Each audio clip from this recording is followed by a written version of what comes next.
Ladies and gentlemen, and Happy New Year. 2026 is here. It's going to be a huge year. Biggest year ever, I think. It's been 10 years since I started No More News. My book's about to come out in the next few days. And we are on the march trying to resist the Judeo-Christian Islamic domination of our whole paradigm. And we are growing, we are snowballing, people are having Christian fatigue, people are starting to get it. Jesus mythicism is rising and putting pressure on the historical Jesus consensus. So much is happening, so much disinfo and grifters and propaganda and the Zionist prophetic agenda unfolding. Today we got so much stuff to cover. Going to be discussing Netanyahu was visiting Mar-a-Lago and Trump in Florida. They celebrated New Year's together. And now there's all this talk about Iranian regime change. War in Venezuela has to do with Zionist interests in Iran. We've got Somaliland and the Somali scandal of the daycares going on and being pushed and astroturfed everywhere. We've got Candace Owens' kookery. We've got all these anti-Semitism czars and Jewish billionaires calling for mass censorship and hate speech laws. It's all going down. It's all unfolding. And we're going to be here for it. I'm going to stream more than I ever have in the last 10 years this year and pump out the content like never before. I'm going to be starting a Substack as well. More YouTube channels.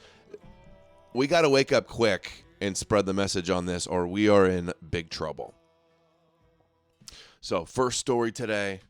Oh, they're shilling blue-eyed Jesus at Trump's New Year's party with Netanyahu in attendance. They literally got the blue-eyed, shroud-looking Jesus.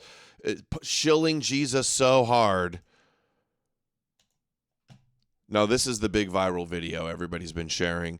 This is a Shlomo, an Israeli Jewish tech billionaire, coming for our First Amendment, blatantly, explicitly coming for our First Amendment.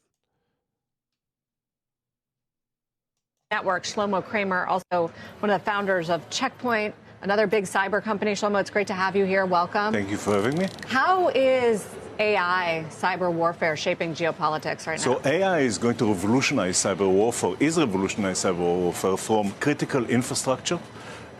AI is going to revolutionize their tech dominance from Israel. When Netanyahu just had another meeting with his close friend Elon about the future of AI in Israel. Netanyahu's been on the AI tech dominance agenda for a long time. And Netanyahu was also just bragging about NVIDIA, the big graphics card and chip makers, advanced AI chip makers, NVIDIA, and how they're doing all these investments and working closely with Israel. Yeah, it's literally Shlomo. Here he comes. To the fabric of society and politics and undermining it, giving unfair advantage to authoritarian governments against democratic countries. Giving them the advantage. As if they're not using AI and all this data collection to get Trump in power and to their benefit. There's only endless organizations working with AI and advanced tech in Israel to censor and monitor anti-Semitism everywhere in the world, especially on the internet. The internet, Netanyahu says, is his 8th or 9th front of the war. Oh, we have to stop the foreign entities from taking advantage of the internet. What do you think the Promise software was? What do you think the spying of Promise and Pegasus was? Or NSO Group and what's the other? Cambridge Analytica. They've been doing all this stuff. It's already happening? That's already happening. You're seeing the polarization in countries that allow for the First Amendment and protect it, which is great. And I know it's difficult to hear, but it's time to limit the First Amendment in order to protect it. Oh, foreigners. Dude, you could not make this up. Any more of a stereotype here. Shlomo is on CSNBC saying that we must take over AI and come after the First Amendment to protect you. Which is great. Type of. That's already happening? That's already happening. You're seeing the polarization in countries that allow for the First Amendment and protect it, which is great. And I know it's difficult to hear, but it's time to limit the First Amendment in order. It's time to limit the First Amendment, says the Israeli tech billionaire. It's like, are they intentionally trying to antagonize and provoke blowback so they can further play the victim? So they can are they boosting the algorithm, all the kooky anti-Semitic trope conspiracies and satanic accusations and the whole Judeo-religious paradigm? Are they boosting all of this so they can play the victims? Oh, the polarization's so bad. The lies and the fake news is so out of control. The mean conspiracies. We have to come after the internet and hate speech laws and the First Amendment. It's so apparent now. This has always been coming. The IHRA they're trying to implement. We have some new clips of the anti-Semitism czar talking about some more disturbing things as well. But hey, tell us more about Charlie Kirk.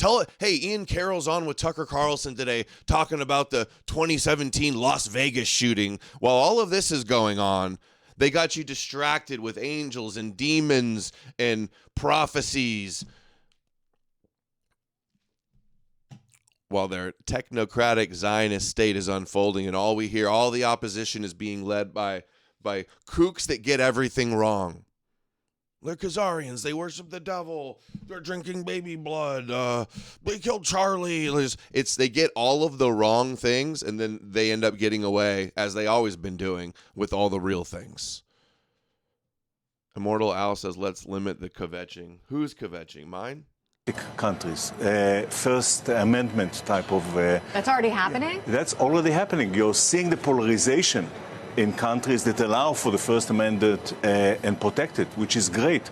And I know it's difficult to hear, but it's time to limit the First Amendment in order to protect it, and quickly before it's too late. What do you mean? I mean that we're going to protect your free speech by limiting it, they say.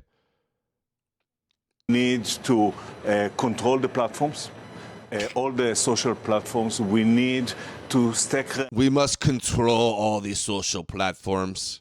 How many different ones? Okay, oh yeah. Powerchat.live/no more news. The only thing that keeps No More News going and able to do these daily streams is your support. Every dollar helps. The link is pinned to the top of the live chat where we're streaming in Rumble and Odysee. This is like the main and only source of income besides the Subscribe Star link below and the P.O. box below. So we're going to turn the Power Chats on now, and it's all greatly appreciated. Let's turn that on here. Get a couple in here. Dude, we're protecting your free speech by limiting it and taking over all the platforms. This is just... doesn't get crazier than this. Are you not entertained? That should be the soundbite. Thank the Surfer, thank you. Happy New Year. Happy New Year. Thank you. You too, bro. The names sent $10 on Rumble. Happy New Year, Adam. Excited for the release of the book. 2026 will be the year the green pill and the anti-Abrahamic revolution goes mainstream. I don't know, actually. That's what we're going to try for, but they have their gatekeepers and their gatekeeping methods in place. So we're going to see how that works out. Dude, I can't believe this is just like clown world. Shlomo on here, like explicitly coming for the First Amendment and calling to take over all the social media companies. Like, it has to be intentional. They know what they're doing. They know they're and then they'll censor us and say it's an anti-Semitic conspiracy that they're censoring the internet or have any influence over the internet. Stereotyping Jews is terrible. Anything control. This guy's a walking stereotype. That we need to control the platforms, all the social platforms. We need to stack rank the authenticity of every person that expresses themselves online and take control over what they are saying based on that ranking. The government. The government should control. Wow, take control and know who everybody is and take control over what they are saying with advanced AI. Yeah, they should do that. But hey, let's talk more about how the denying evolution and how the Earth is not a globe. You know, the important issues. That the Satanists are hiding the truth about the flat Earth from us to hide us from God and all this kooky. Or tell us more about the Nephilim and the pyramids and the Anunnaki and all the kook stuff. We need to educate people against lies, and government need to develop cyber defense programs that are as sophisticated as the cyber attack. Today it's a 1 to 100 ratio.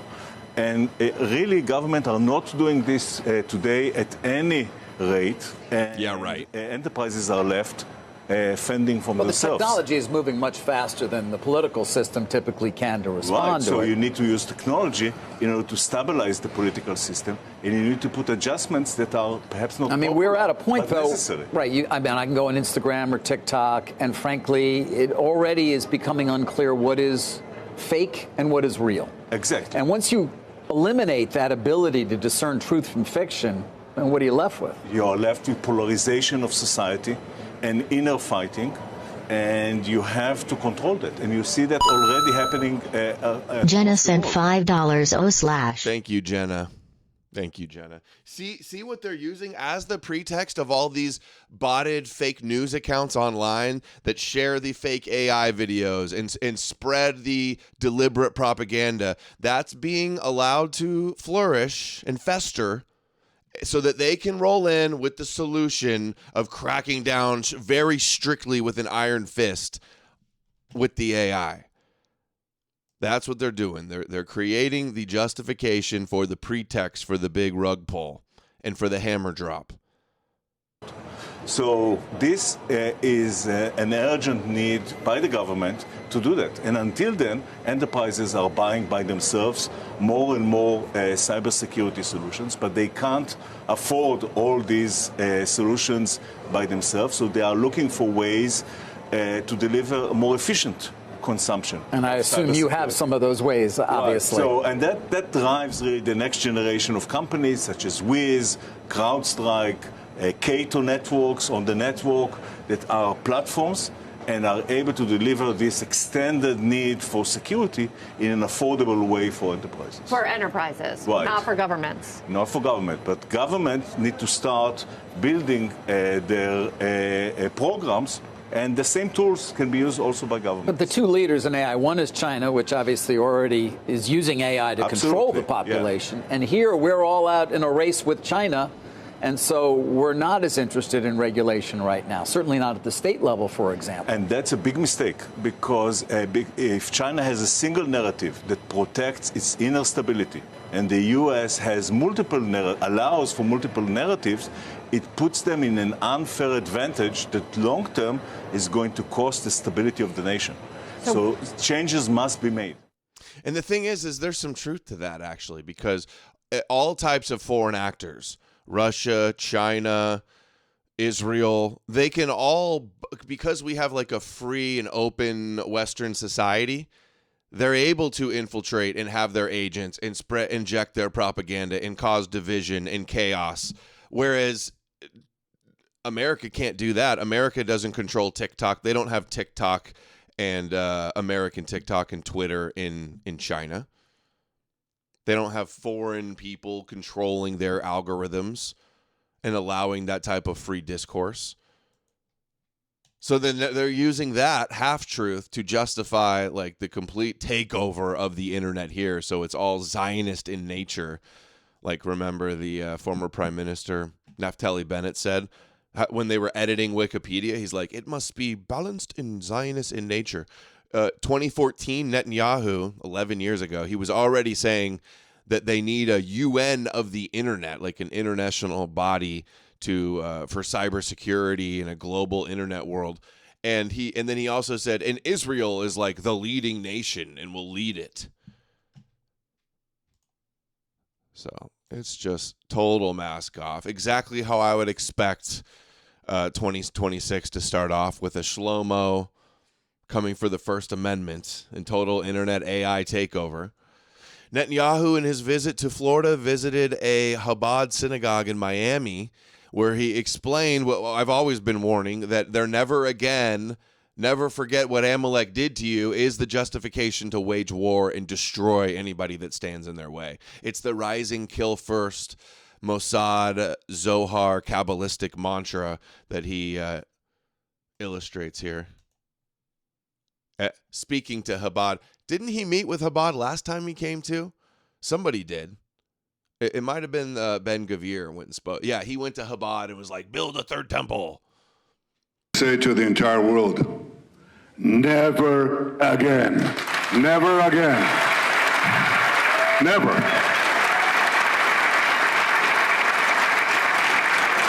Never again was last year, in which we demonstrated to the would-be destroyers of Israel, we shall destroy you. You shall not destroy us. Never again. So they say Edom hates them for no reason. Edom and Amalek wants to destroy them and genocide them in every generation. He says if America turns against Israel, they'll be destroyed. He says nations that turn against the Jews end up collapsing and being destroyed. He says he wants to win the next war against Rome, and America is the new Rome. It doesn't get any more blatantly obvious that they're going to apply this same type of pilpul Talmudic logic towards waging war on the West and Edom in America. Eventually, inevitably, it's happening. Their whole Talmudic lore, all these Chabadniks know the Talmudic lore about how Rome and Edom must fall for Israel to rise, and how they're to blot out Amalek. And part of the three things in their messianic age, it's destroy Edom and Amalek, anoint the Messiah, build the third temple. The three main agendas. But hey, we got the kooks online that are like, well, actually, bro, the conspiracies, they're not even Jews. They're atheists. They're Europeans. They're Khazarians. They're worshiping Moloch, man, not Yahweh. Oh, it's just the Talmud, not the Torah. They don't even believe the Torah. DNA tests aren't allowed, man. They're not even the Jews of the Bible. Like, all of these copes are deflecting from the actual conspiracy. Clearly. Is next year, and never again is forever. Say to the entire world, never.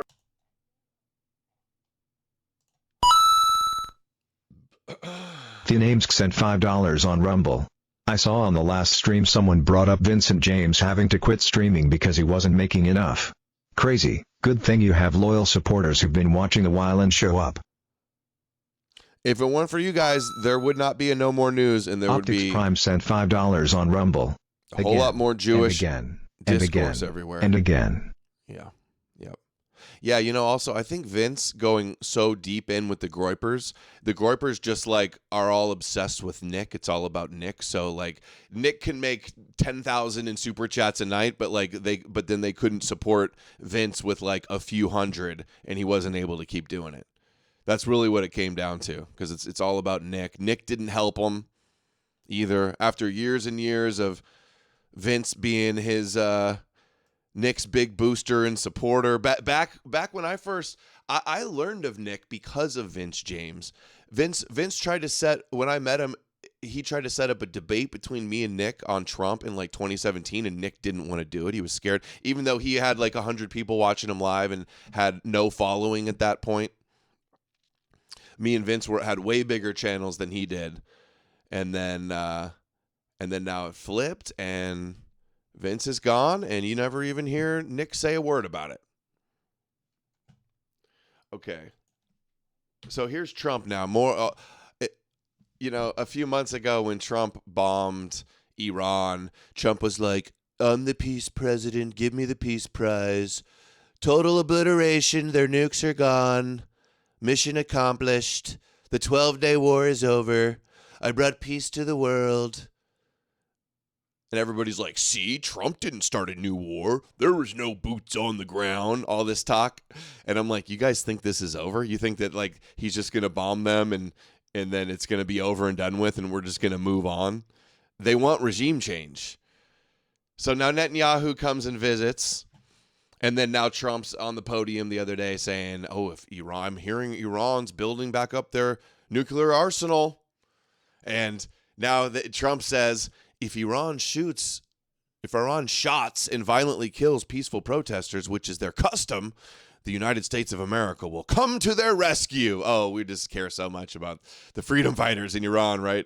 We are locked and loaded and ready to go. Thank you for your attention to this matter, President Donald Trump. So all Mossad has to do now is have a couple Persians get shot in Iran, and Trump's going to do regime change. That simple. Thank you for attention to this matter. Who wants to bet? I mean, I doubt it's. I'm sure it's been covered in depth that Mossad and Israel is deeply embedded in Iran, pushing for all of these protests that we're seeing everywhere. Right? Agitated by foreign actors and Israel and Jews giving promises to people inside of Persia.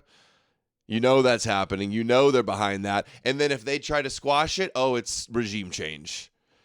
So we know it's happening. Of course, Netanyahu gave the order. Of course, Israel owns Trump. All the signs were there. You didn't get betrayed. I didn't vote for this. You voted for it. Trump told you he was going to be an ultra-Zionist. He promised it. His track record proved it. And hey, all the shills, hey, the Ian Carrolls and the Tucker Carlsons and the Alex Joneses all pushed for Trump to get in, and now they're still circling the wagons, running cover for him. Coming up with their copes for him.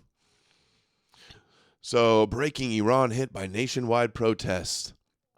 Amid Trump warning, Israeli threats, economic collapse, students demand end of the regime.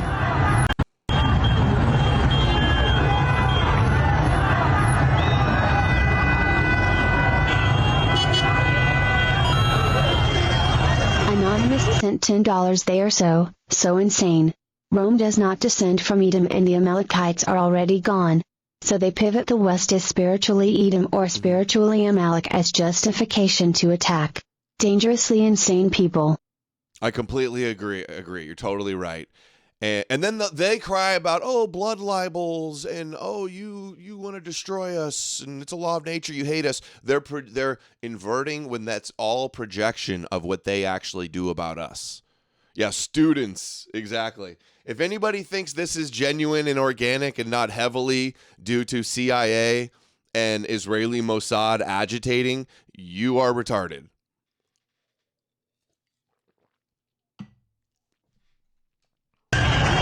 Didn't they just do this in Syria too? They just installed some former ISIS guy to be in charge of Syria. They fell within like days. What was it, a week or two? Hardly even put up a fight. So they're running coups, internal revolution coups for regime change in Syria, in Iran, bombing and trying to do the same thing in Venezuela because we want the oil and competition with Russia, and that they're anti-Israel. All of this is for Israel.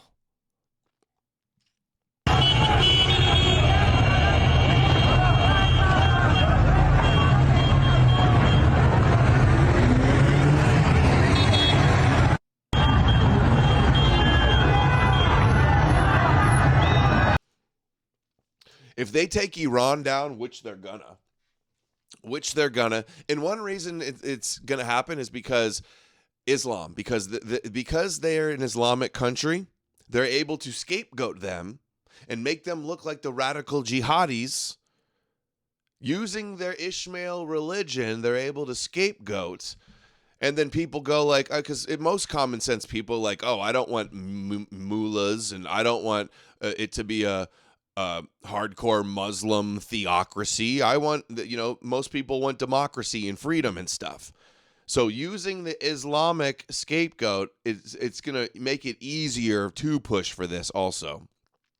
Yeah, they got the Somaliland that they're getting to sign. They're probably the plan seems to be they're going to try to move some people from Gaza there. Jared Kushner and Witkoff are in charge of rebuilding Gaza and taking over Gaza. And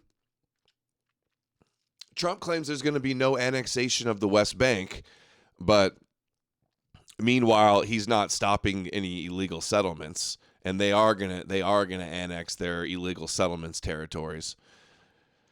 Just not all of the whole thing. They want their Judea and Samaria, one way or another.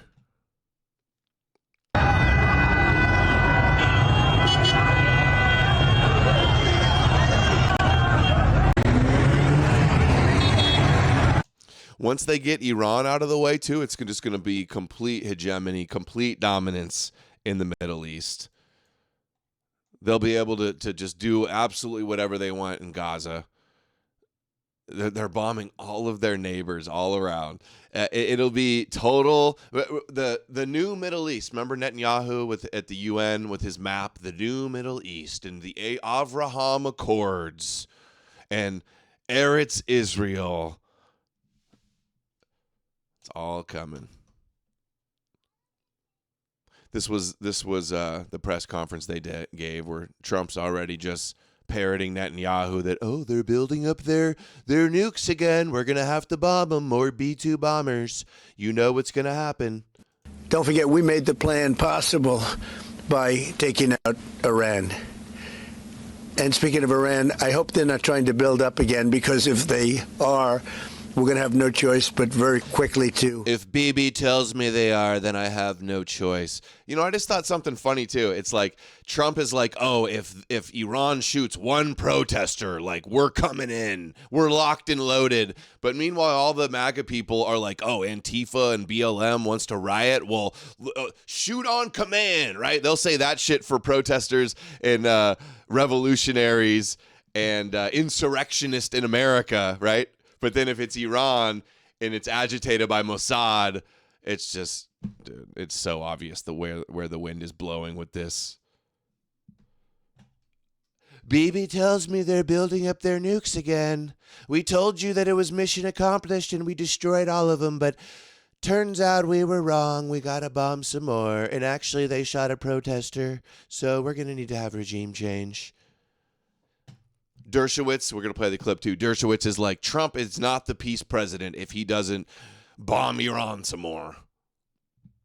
Eradicate that buildup. So I hope Iran is not trying to build up, as I've been reading, that they're building up weapons and other things. And if they are... I've been reading in the Mossad briefings that Bibi gives me that they're building up again. Not looking good. They're not using the sites that we obliterated, but they're using possibly different sites. We know exactly where they're going, what they're doing, and I hope they're not doing it because we don't want to waste the fuel on a B-2. It's a 37-hour trip both ways. I don't want to waste a lot of fuel. Don't forget, we made the plan possible. Ooh, what a threat. I don't want to wait. It's as if the fuel is the biggest cost. How much does each one of those bunker-busting bombs cost? I'll ask. How much does a bunker-buster B-2 bomb cost? Oh, $3.5 to $5 million per bomb. Up to $20 million per bomb, actually. Just $1 billion here for Israel, $1 billion there.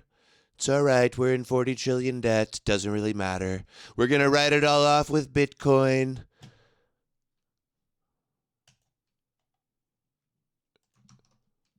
Netanyahu, in his visit, meets with Fox News. Talks about Iran building up their capabilities again. But are they expanding?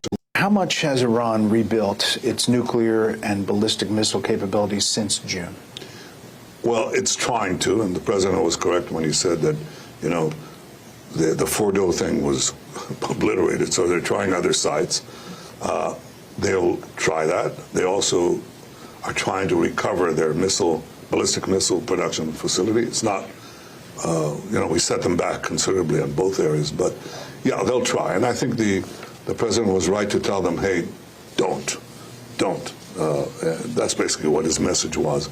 And I think with Iran, the real issue is... We were told that it would be over. There would be no nuclear threat anymore. Trump was bringing peace to the world if he did this bombing. That it would just be a in and out, open shut case. Oh, that was wrong. But Trump said, I ended the 12-day war, brought peace to the Middle East. 12-day war is over. Oh, I promise no new wars, no new war. They all said that. All the Trump shills are like, oh, no new war. It was just a targeted strike, one-time targeted strike, they told us. No, of course not. That was bullshit. And you're a sucker if you fell for it. They should accept the fact that they shouldn't have nuclear enrichment capability. They should take out all the material that they've already enriched, take it out of Iran, and have inspections. Judging by the president, Iran's president over the weekend said that his country is in, quote, full-scale war with the U.S., Israel, and Europe. What do you think the chances are, if you were to put a percentage on it, that Israel, or the U.S. is going to have to take some action again inside Iran? Well, I'll tell you about action because I was presented a few days ago, actually 2 weeks ago, with the prospect that they're having field exercises in which they're practicing launching ballistic missiles at Israel. So I passed the message. I think I made it public, so it's not secret. I said, if you dare do that, the results would be devastating. So I hope Iran doesn't make that mistake. But are they expanding ballistic missiles? They are going back to production. As far as the nuclear program, I think they're trying to do that. I'm not sure they've decided to cross the line because I think they... It's so funny that he's always over on America Press pushing all this the war drums, beating the war drums, fear-mongering about the ballistic missiles and how they want to target us and how they're just 2 weeks away from nukes. And then they'll also turn around and go, we defend ourselves by ourselves and we don't care what America does. We're going to defend ourselves. And we never asked. They'll get up and gaslight Netanyahu. Will say, we've never asked America to fight a war for us. Like the gaslighting, the chutzpah. Need President Trump's warnings, and also because they've just experienced something. Less than a year ago, they saw what it entails.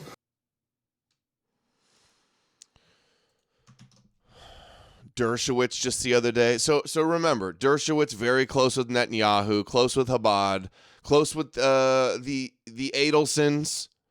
It was the Adelsons, Miriam Adelson with Trump was like, oh, we want 4 more years. Trump in 2028. Dershowitz said we can do it. I'll give you another $250 million. Ha ha.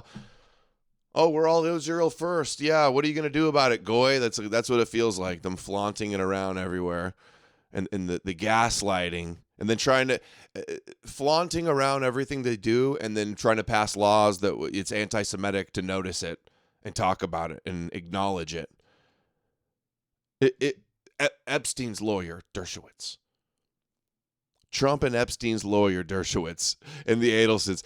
Dershowitz, who says that he was introduced to Epstein by the Rothschilds. Couldn't make this up.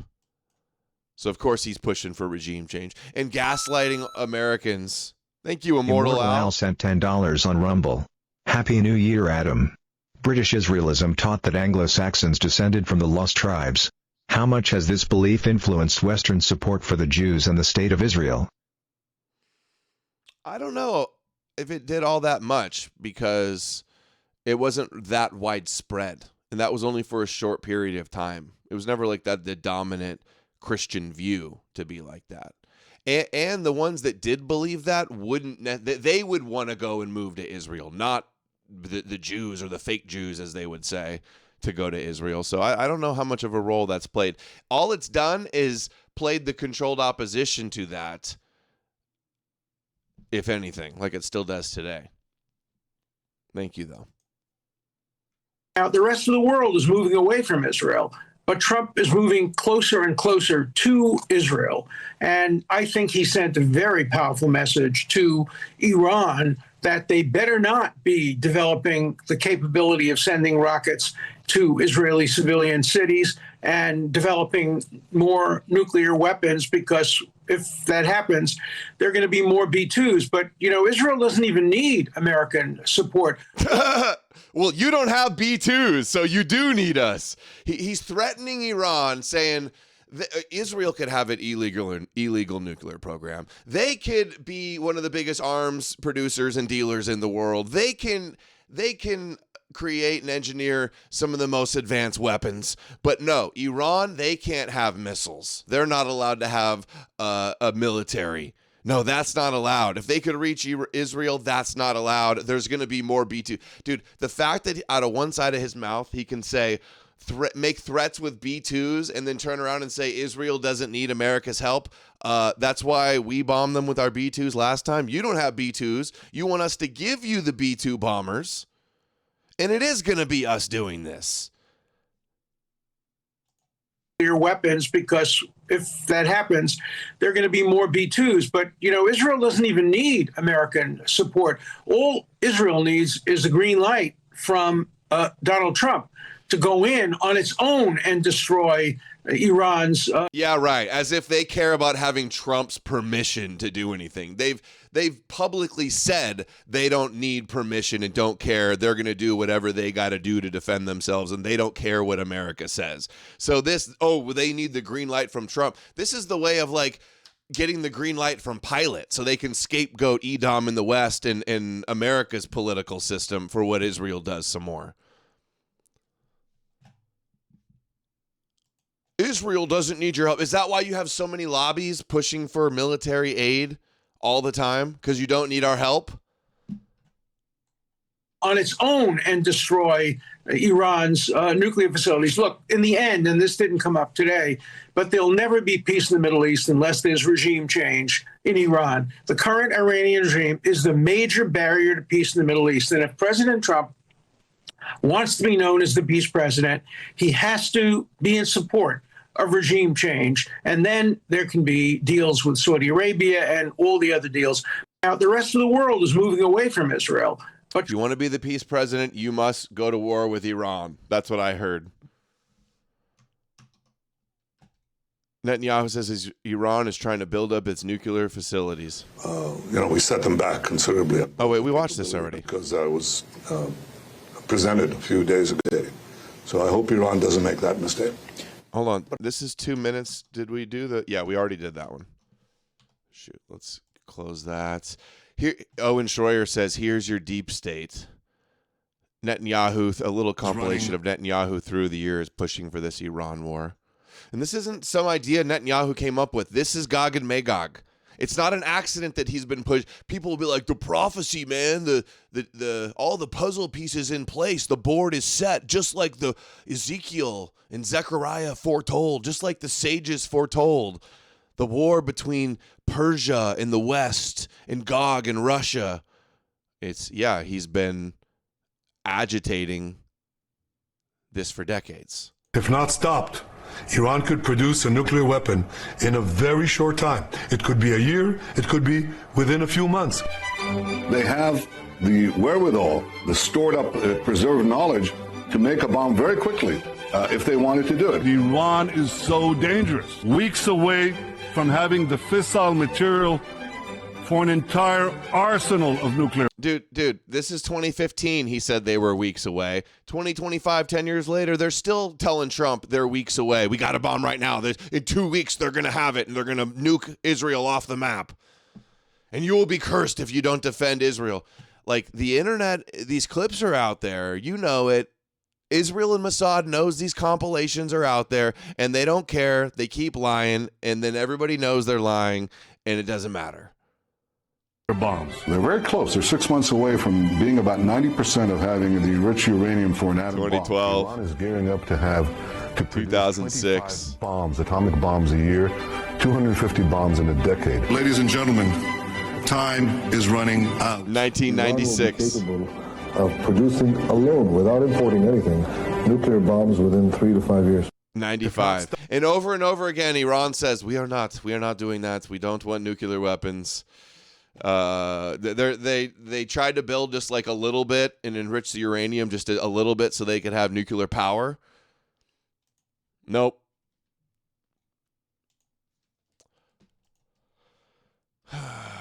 Oh, and remember this too? Dugan says we will give nuclear weapons to all of the enemies of the United States.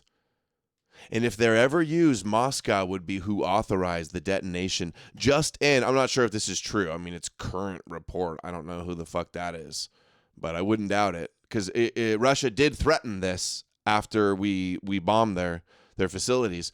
Just in, a fifth Russian heavy military cargo plane carrying an unknown payload has landed in Iran within the past 48 hours.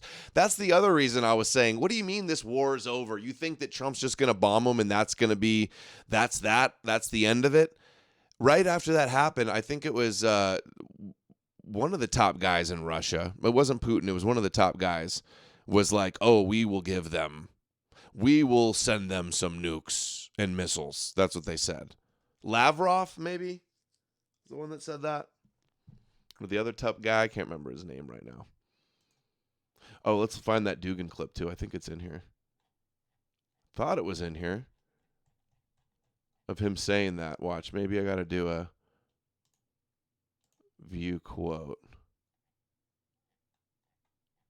Shoot. Don't have it. I'm pretty sure I saw See Through It All posted or somebody posted it. I'll look. Okay, whatever. You guys have all seen it before. That's what Dugan said. Okay, Pompeo on Fox also, the ultra-Zionist Pompeo. Medvedev said it? Right, that's the one, I think. I'll look it up. Trump is prepared to do what is necessary to ensure the wishes and desires of the Iranian people are fulfilled. Oh, my God. How stupid do you think we are? You mean desires of the Jewish people are fulfilled? Really hard. This is so different. I remember when there were the protests during President Obama's time in office and the Americans said nothing. Already our State Department's put out a statement. It's been made very clear by the closeness between President Trump and Prime Minister $5 on Rumble. Yo, thanks, buddy. Hell Gorshiak. I finally got a new job, so giving my tithes. Nice. Appreciate the who's on the $5 bill? Thomas Jefferson. Who's on the $5 bill? Appreciate the 5, bro.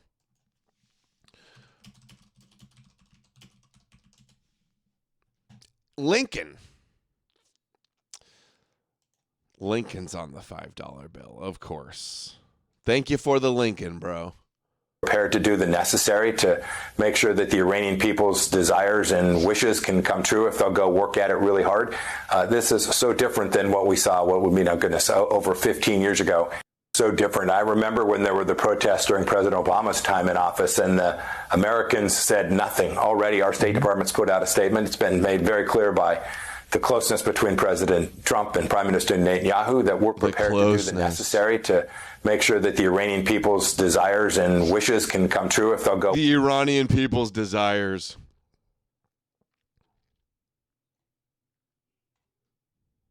Okay. Now here I didn't know all the details. I hadn't looked into it. I'm covering other things. I'm writing the book. I'm raising kids. So remember on the stream the other day, I was like, Venezuela, I don't know exactly what it's about. Haven't looked into it much, but I'm pretty sure it's a Zionist war. Well, my instinct was right.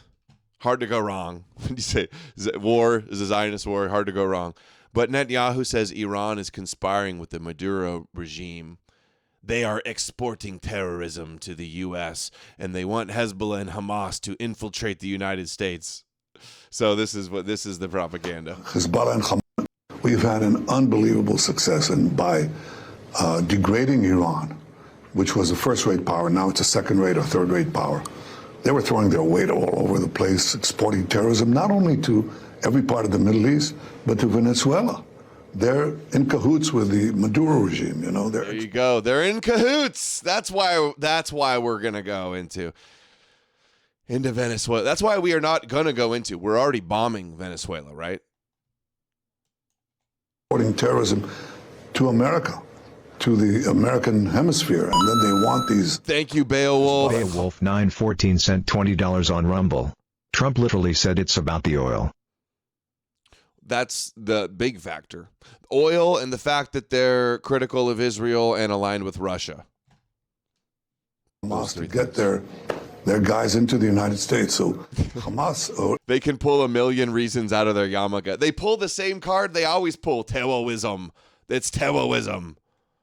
And Iran's and its proxies are a threat not only to us, but to Israel, all America's allies in the Middle East, and to America itself. We've had an unbelievable success, and yeah, dude, I've just been terrified of Venezuela, man. The thought of Venezuela harming me in America has just got me shaking in my boots. Netanyahu, thank you for bringing that to my attention. The Venezuelan threat.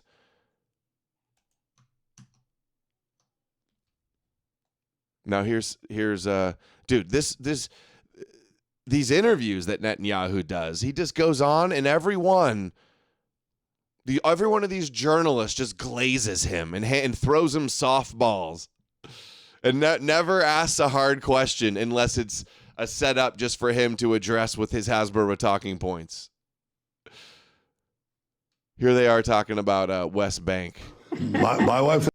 It seemed from the press conferences that there might be a slight disagreement on what to... Like, news used to be, it was supposed to be like the fourth branch of government, the watchdog media. And now we have Fox News and Newsmax and InfoWars and Breitbart and all of the alt media. Are they watchdogs or are they cheerleaders and lapdogs? Not watchdogs, they're lapdogs. They're dogs licking the peanut butter off of Netanyahu's balls. It seemed from the press conferences that there might be a slight disagreement on what to do about the West Bank. Is that something that the two of you can hammer out together? Oh, I think so. I mean, we discuss it, but understand Iran is also trying to build terror proxies among the Palestinians there. Oh, Iran's building terror proxies even there, too. So I guess, dude, they're just going to use this excuse to do whatever they want. That's a new one. Oh, even Iran's even in the PLO and the West Bank. I guess they got to take all of that too. That's all he's going to tell Trump is Iran's there. Iran terrorists in the West Bank. Trump's like, well, will you give me another Jewish award if I give you all the West Bank? The Bible says it's Judea and Samaria. I believe the Bible. My donors believe the Bible, so I'm going to run with that. That's all it's going to take. They're like, we will name a city after you in the biblical city of Judea and Samaria. And Trump's like, sounds good to me. Funneling them weapons, terror proxies among the Palestinians there, and funneling them weapons, egging them to murder Israelis. Bullshit! Now he's claiming that Iran is funneling the PLO weapons? Really? I don't know that I've ever heard that one before. And we've achieved quite a bit there. There's more to do. But I think that's something, I think we see... More to do, more to annex, more illegal settlements to build. He said there's no daylight between us, and you know what?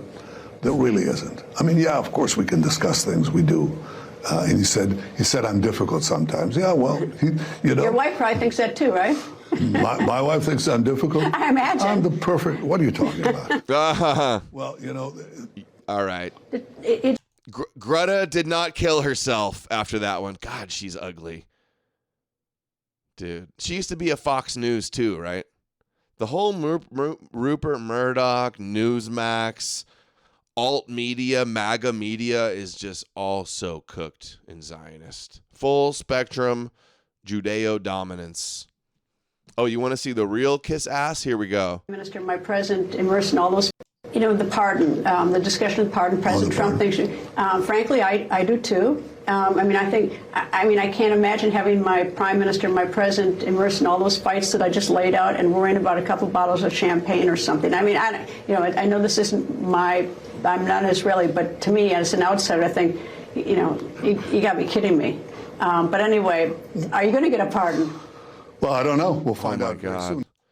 30 seconds of her pontificating on why he deserves a pardon, and she agrees. Real hard-hitting journalist here. Totally neutral and non-biased. But I'll tell you what, I'm being pardoned for. I mean, the whole thing is incredible. They talk about corruption trial. You know what the charges were? I know. I saw your video. I saw your video. That's why I'm saying that. Let me tell you about it. I'm with you on this one. Because the pardon, the discussion of pardon, President Trump. Bibi's a war hero. Give him a full pardon. Greatest leader Israel's ever had. Basically the Moshiach. we're in the Middle East, except one place. Right now, he said something else, which I very much identify with. He said there are oppressed Christian communities, and America has to stand with them. So guess what? We stand with them. We stand with them because the Christians are oppressed everywhere in the Middle East, except one. Oh, yeah. Oh, yeah. Pander to the persecution complex Christians. Oh, you poor Christians are so persecuted. Oh, I love the Christians so much. Jesus was a rabbi, Come to Israel and see the Jesus boat. Jesus walked in the streets of Jerusalem, the Holy Land, fulfilled the prophecies, healed the blind, read from the Hebrew Torah. Nothing they hate more than Jesus, right? So guess what? We stand with them. We stand with them because the Christians are oppressed everywhere in the Middle East, except one place, Israel. That's the only place where the Christian community is growing and it's thriving because that's part of our ethos. Right now, he said something. Where's See Through It All? Add it to the folder. Add it to the compilation of BB sucking off Jesus. Add it to the highlight reel. Add it to the, where's John? Add it to the Nothing They Hate More file.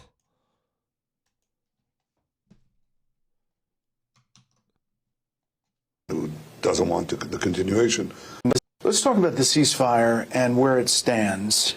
What has been so hard about getting to phase 2, which is of this peace plan, the Hamas disarmament, getting an international stabilization force on the ground in Gaza? Well, one word, disarmament. Hamas committed to disarm. It's got still about 20,000 people with basically Kalashnikov rifles, which they use periodically to execute anyone who doesn't want to. Hold on. You've been at war. You've leveled almost all of Gaza. Did he just say there's 20,000 Hamas with weapons that they need to put down? I'm pretty sure I remember debating with Adam King. He was like, oh, all of Hamas is destroyed. They're only killing Hamas. He was like, they've killed this many tens of thousands of Hamas. Now we're hearing there's still 20,000. You're telling me that they've killed, what is the number? 70,000 something crazy Palestinians? And there's still 20,000 Hamas soldiers? He's like, they must disarm. They don't even have a military. No Air Force. Not one fighter jet. No advanced missiles. They just got little bottle rockets, which I don't even think they have those anymore. When's the last time a rocket's been shot from Gaza? And they're like, we're defending ourselves. And they got their hostages back, and now they're like, they must all disarm these machine guns that they supposedly have. Continuation of that, still about 20,000 people with basically Kalashnikov rifles, which they use periodically to execute anyone who doesn't want the continuation of their tyranny. So they kill a lot of Palestinians who don't want them. And they have altogether 60,000 AK rifles. You're protecting the Palestinians, right? Oh, it's because they kill Palestinians. They must hand over their weapons. Hold on, what did he say? What was that other figure? And they have altogether 60,000 AK rifles. That's what disarmament means. You got to take all these rifles, take them away from them. How would they even know that they have 60,000? You're telling me you've been at war since, 3 years now? It was October 7th, 2023, right? So what is that, 2.5 years? The father of lies. And you're telling me they still have... Where? They got 60,000 AKs hiding in the tunnels? Gaza has a secret Nazi weapons at underground bases. Yeah, that's a joke, right? And because Israel gave them 70,000 originally? Because they gave them to them? I saw, they were funding through Qatar and push their strategy was to have Qatar continue funding Gaza. Yeah, you're right. Chat, thanks for answering that question. And break up those terror tunnels that they have, still hundreds of kilometers of terror tunnels. Hamas refuses to do it. Do you think you'll get there? Do you think you'll get to phase 2, even though there's this unwillingness by Hamas to disarm? Why would they give up, if this is true, why would they disarm their final weapons when you've turned their whole country to rubble and you openly are talking about how you're going to, well, Trump is posting AI videos of you and Bibi on the beach drinking drinks together and allowing his son-in-law, the Habadnik Jared Kushner, to rebuild all of Gaza. And you're like, yeah, just hand him over. Yeah, only the Zionists have a right to defend themselves. Look, I think we have to give it a chance. There's an attempt to bring an international force. So far, it hasn't come to fruition, but we'll give it a chance because if it can be done, again, as the president and I have said, if it can be done the easy way, fine. And if not, it'll be done another way. Coming into this meeting, good point. Jenna says they signed a peace agreement, yet they're still pushing for disarmament. Well, they're claiming that disarmament was part of the peace agreement, which I assume it probably was, but I can't. I would also imagine that Hamas would not agree to disarming and laying down every single last weapon. If this is even true, I have a hard time believing there's any Hamas with any tens of thousands of guns still. If there are, then how incompetent is Israel? You're telling me they had to bomb every single building? We've seen dead kids all over the internet the last few years, but yet they're still so ineffective that they have 20,000 Hamas soldiers with 60,000 guns? Doesn't add up. Believe them and be prepared. The lesson actually goes back to the Holocaust. If somebody says they want to kill you, they want to destroy you, annihilate you, believe them. Oh, like how you say you want to destroy Rome? Like when we put the compilations of all the rabbis and Israelis talking about America's going to fall and it's got to be destroyed according to your prophecies. I believe them. I believe they believe those prophecies. When I tell you that America is Rome and we're going to win the next war against Rome, believe me. That's what that sounds like to me. Goes back to the Holocaust. It all goes back to the Holocaust every single time. They want to destroy you, annihilate you, believe them, and be prepared at all times to fend them off. We've shown that very ably with the courage of our incredible heroic soldiers, just incredible. Our heroic soldiers sitting in bunkers and using advanced drones and missiles to kill the defenseless Palestinian civilians. So brave, these chosen people. And they're completely one-sided, hard to even call it a war against Gaza. So brave our soldiers that pressed the button that blew up all the pagers of Hezbollah. With the case of communities around the world of Jews, as in Sydney or Mascot or here in the United States, you had these horrible things happen here too. I think it really depends on the position of the government. Do they speak out against it? President Trump does. Many governments don't, and they should. But Jews around the world should always know that Israel will stand by them and will help governments who want to fight anti-Semitism. And the last thing I would tell you is anti-Semitism starts with the attacks on the Jews. But it does not end there. We're the canary in the coal mine. Anytime anti-Semitism rises in a society, it's a sign that it's collapsing. We've heard all this before. Notice he says we'll work with governments to crack down on anti-Semitism. That's through the IHRA and the social media censorship that they've been rolling out, and it's going to be rolled out even more so. Starts with the attacks on the Jews, but it never ends there. It goes on to others, blacks, Hispanics, and so on. Eventually, it just poisons the entire society. So it's not merely in the interest of the Jewish people to fight anti-Semitism. It's the interest of all free societies to stop it. all the free societies must stop any negative views people have of Jews. No freedom of thought, freedom of expression, freedom of opinion. Now we got some new clips. Thanks from Chris Menahan here. Appreciate him doing all these anti-Semitism czar clippings. It's rough having to sit through all of these Jewish videos. All the kvetching. Newly confirmed? He's confirmed. All right. I didn't know that. I missed the confirmation votes.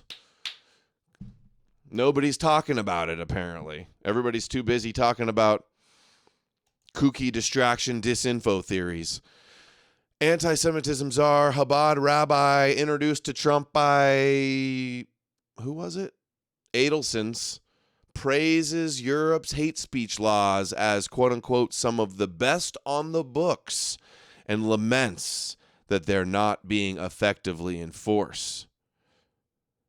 I told you, I mean, it's obvious they want to have the hate speech laws, inciting racial hatred, anti-Semitism laws, questioning historical events laws, criticizing Judaism laws, IHRA definition laws, hate speech laws, internet censorship laws like they have in Europe. They want to bring all that to America. And I've been saying over and over again, all it's going to take is a synagogue attack or some shooting. We just had the shooting in Australia. Some Muslims shot a Hanukkah event, and what are they doing? They're coming after the white people. They're coming after the Nazi groups. They're coming after anti-Semitism, gun laws, hate speech laws. And it's going to happen again. It's inevitable that something like that's going to happen again. And each time, whether real or not, they're going to crack down harder and harder. The president and the secretary have made it a priority that they are going to not tolerate anti-Semitism anywhere and by anybody.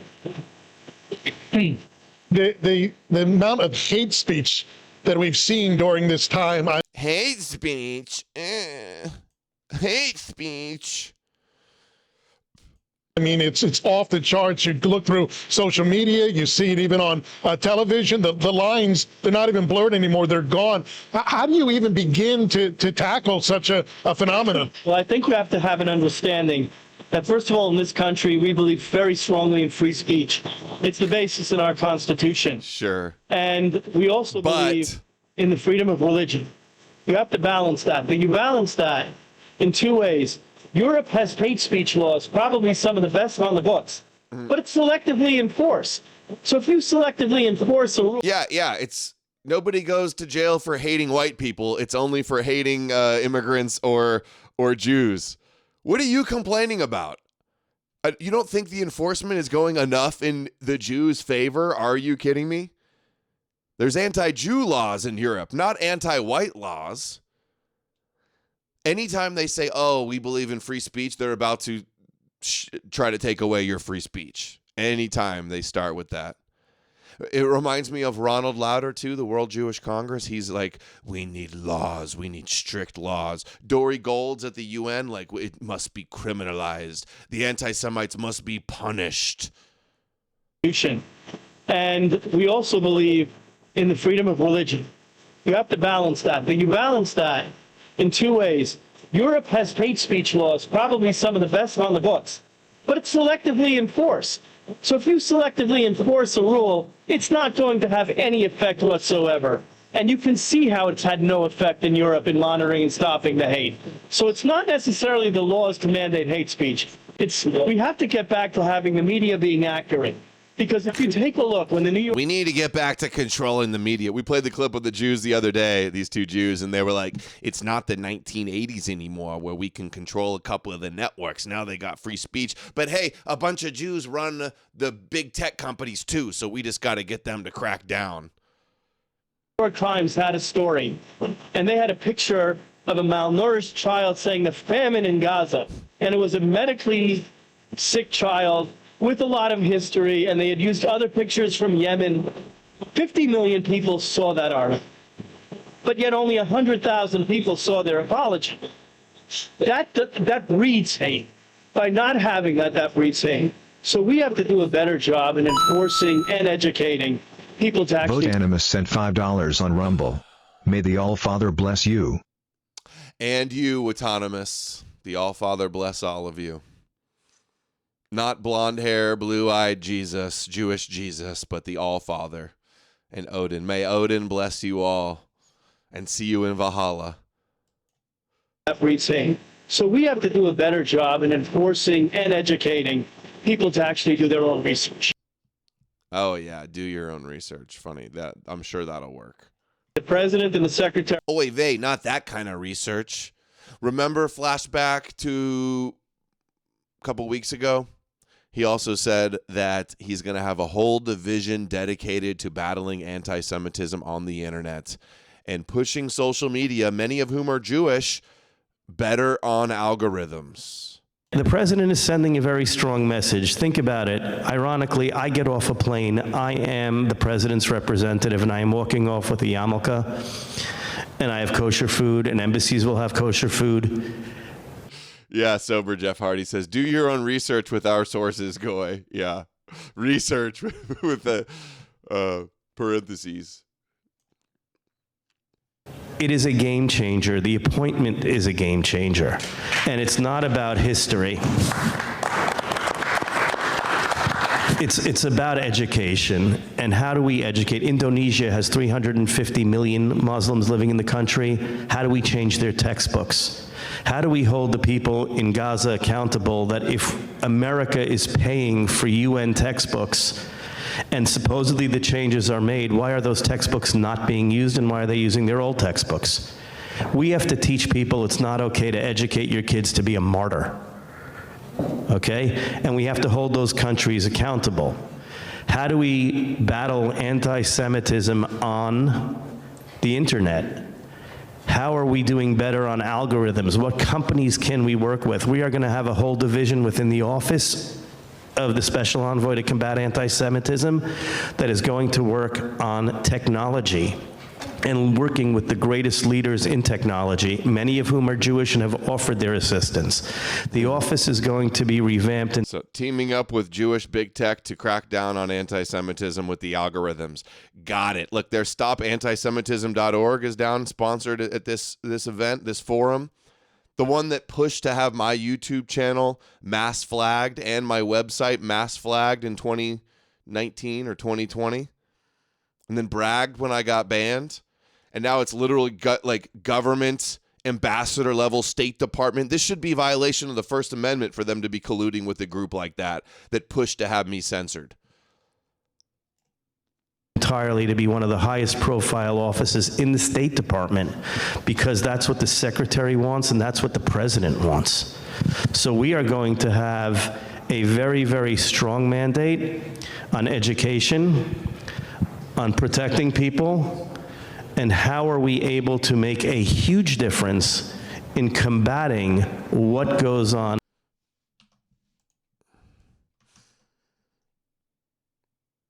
Here he is again in this latest JNS interview talking about denying visas to critics of Israel. The Trump administration has not been shy about throwing its weight around in order to get things done and leveraging its power in order to get other countries essentially to see things the way that they need to be seen, according to the Trump admin. Oh my God! Listen to how he describes this. This is like cool with the anti-Semitic marks. Listen to what he says here again closely. The Trump administration has not been shy. Thank you, sober Jeff Hardy. Sober Jeff Hardy sent $5 on Rumble. Yeah. Jews are going to mass censor anti-Semitism to show us how they in fact don't control the media, and that's a trope. Exactly. And what's going to be the justification for it all is these people online. These low IQ, kosher distraction, kosher anti-Semitism, the Christian-controlled op, the satanic tropes, all of that stuff is going to be used as the pretext. That's why they highlight it all the time. The Jews killed Jesus, Jews worship the devil stuff, all of that, synagogue of Satan stuff. That's going to be used, and they're going to be successful because that was the kosher opposition.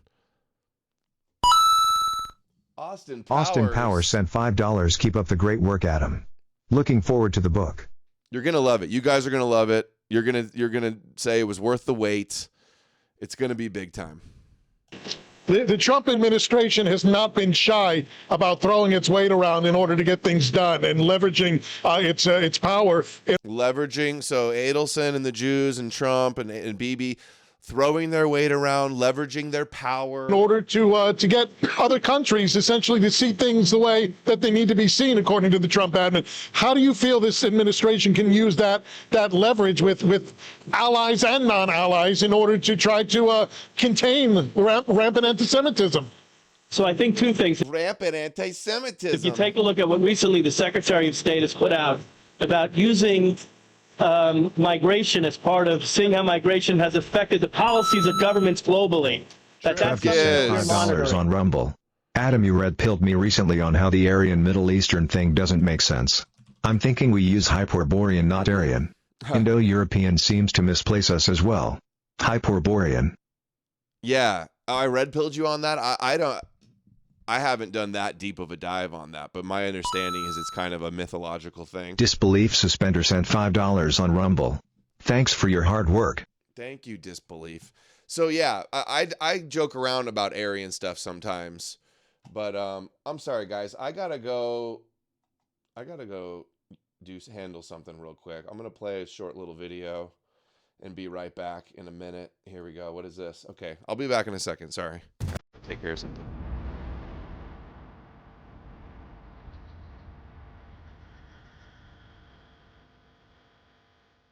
Anti-Semitism is alive and well in our community right now. I hate that I have to say that, but it's true. Anti-Semitism is an ancient hatred. I do not think we are going to cure it. I think we can treat it. I describe anti-Semitism as like a chronic disease. It can be fatal if you don't challenge it, and it can be contained and reduced if you do. That's what I expect governments and leaders to do, and most of them actually do it. It's really easy to say that Jews are responsible for a large problem, part of the problem in the world today. I've seen it a lot lately. I'm like, this used to be like really inappropriate thinking and talking just 20 years ago. It used to be very taboo, and it is not anymore. I do think we're in an environment where anti-Semitism has been normalized or destigmatized. Anti-Semitism has never gone away. It just has, and I could see if you're an anti-Semite, you're going, the evil of the Jews is the closest I come to believing in magic, because they just never stop being evil. Like, I just don't understand how this never goes away. It never goes away. It's so f***ing weird. Like, no matter where Jews have lived, it follows the Jews. And I mean, I know that I'm sure at least one of your listeners is like, no, the Jews follow it. But it's like, it's crazy. It just won't go away. It's a virus that won't ever die down. It's true that what they call anti-Semitism is on the rise worldwide. There's a bunch of problems with this anti-Semitic thing going on. It's a prejudice that, like a virus, has survived over time by mutating. Conspiracy-minded thinking. The idea that they're Jews are a secret power that control the world, something that we see both on the right and the left, is rising. And in a politics where there's no healthy middle ground, where there's no center, and where the lunatic fringe is rising on the left and on the right, you kind of have a perfect storm. The left that is extremely anti-Israel in the mainstream. I mean, I just don't get how there's this right-wing thing, particularly on the fringe of the right wing, that just hates Israel and then just ascribes to it magical powers. I mean, let's just say they're anti-Semitic. And I'm saying that from a political atheist perspective. Jew haters may be white supremacists, Islamic supremacists, or self-proclaimed social justice warriors. Societies where anti-Semitism thrives are societies that are dead or dying. Why is that? It's because anti-Semitism is the ultimate conspiracy. And when anti-Semitism thrives, it's a sign that that society has replaced truth with lies. And so anti-Semitism is a kind of, the one way to think about it is that it's a thought virus that's carried forward in civilization. And just like any of us have lots of viruses in our body at a given time, as long as we're healthy, they don't show themselves. When a society begins to become unhealthy and tearing itself apart, as we see here and throughout Europe, anti-Semitism begins to show its face. You can't reason people out of anti-Semitism because no one was ever reasoned into it. The fact that anti-Semitism, it's more than just about the Jews. It's about the health of a society that for pretty much all through human history, as certainly as long as the Jews have been around, whenever a society becomes anti-Semitic, it's an indication about something wrong in their body politic. That's interesting to me. That's exactly right. Because I think anti-Semitism is an ancient disease, and when it rears its ugly head, it first attacks the Jews, but it never stops with that. Anti-Semitism has been rightfully called the longest hatred. I would root it and find its roots in the New Testament, in the story of the death of Jesus. Why the Jews? Why do they have the kick me sign on their back? Well, I mean, I'd have to go back to the book of Matthew, and even before that to Egypt in 300 BCE. I mean, there's so many different peoples in the world. Sure, I mean, a lot of them have gotten shit from a lot of people, but it just seems the Jews are always on the move. Yeah, we are. Okay, and I think here's one reason for it. So, when the Jews rejected Jesus as the Son of God. Oh, that thing. Okay, that thing. I knew there was something I had forgotten. That whole little detail. Always comes back to him and his bad day. No, but just think about it. Just think about it for one second. So, if you look at the idea that the Jews get the tiny Jews get the most powerful empire in the world, the Roman Empire, to do their bidding by killing Jesus. For centuries, indeed millennia, Jews have been convenient scapegoats, and they still are convenient scapegoats for very many groups. Again, on the right and the left, Islamist supremacists and others. And they just use Israel as a political football, like a voodoo doll that all the evil in the world's heaped on. And Israel, when it does something, has a crooked toenail. It's the biggest thing in the world. Everybody else is okay. What would the world do without Israel to blame for everything? Just an excuse to point your finger all day long and say Israel's the problem if you fall on a damn banana peel. And I'm not here kissing the ass of Israel. Okay, and that if somebody falls on a banana peel, Jews did it. If somebody falls on a banana peel, Jew, I mean, it gets a little old. We've been kicked around for 2,000 years. The face you're looking at's got a lot of anger in it because of that. That's not a way to live, wandering around the globe, never having a home. It's pretty difficult because every time there's trouble, we're scapegoated. We're not the only ones that are scapegoated, but we're scapegoated by people who are frightened. They don't care. They are paranoid. Jews, like other minorities, better get scared, better get angry, better fight for what's right, and try and convince people courage is the cure for paranoia, not racism.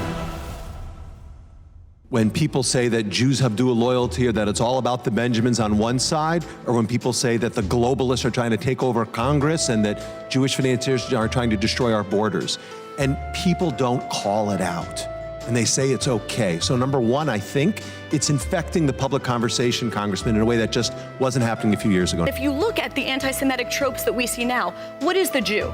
The Jew is it's not like racism where the person of color is subhuman and the racist is punching down. In the anti-Semitic conspiracy theory, the Jew is the wily manipulator, the puppeteer, the person close to power that gets power to do its bidding. And in a way, it all goes back to that original conspiracy. The oldest conspiracy theory in history, the lie that Jews are somehow dangerous. The stereotypes are money, a fixation with money, power.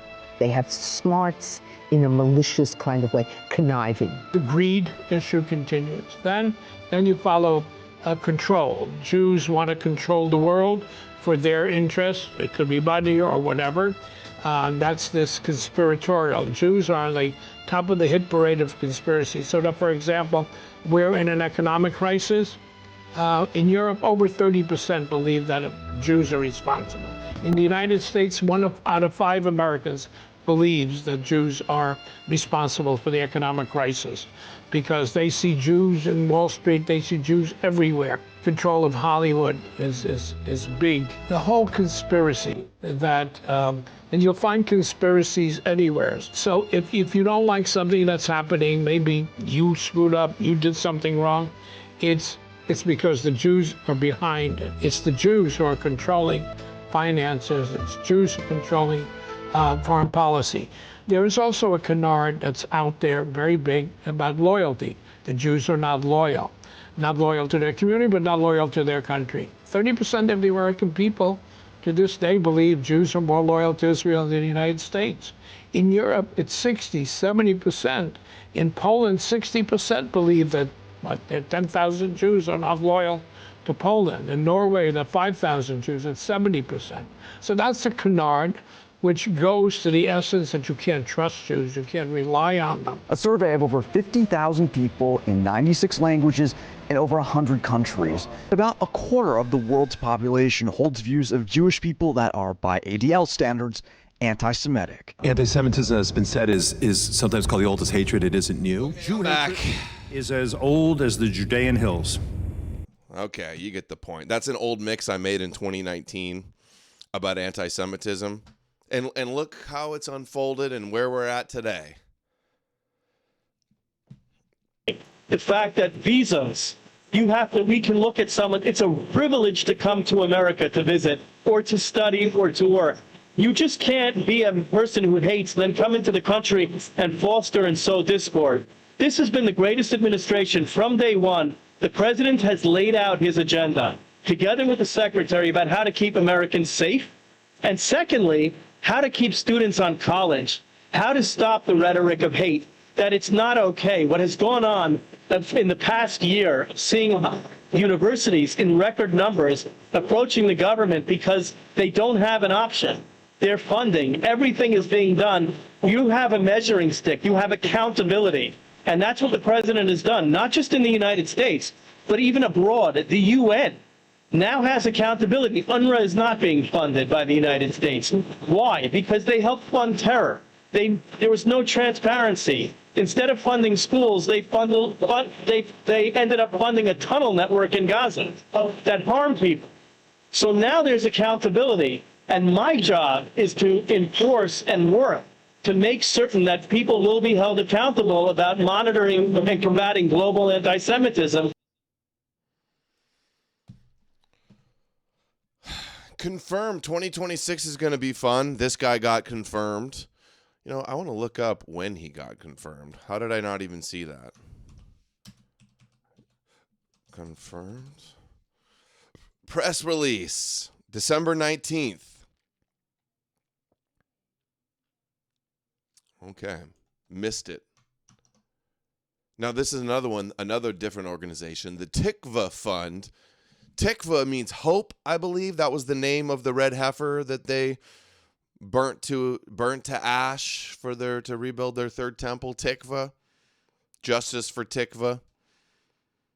Just got a $10.4 million grant from Trump to fight anti-Semitism and teach the Talmud. Released a 22-minute video touting Jewish exceptionalism and attacking the Tucker Carlson AOC alliance. Let's see some of these highlights here.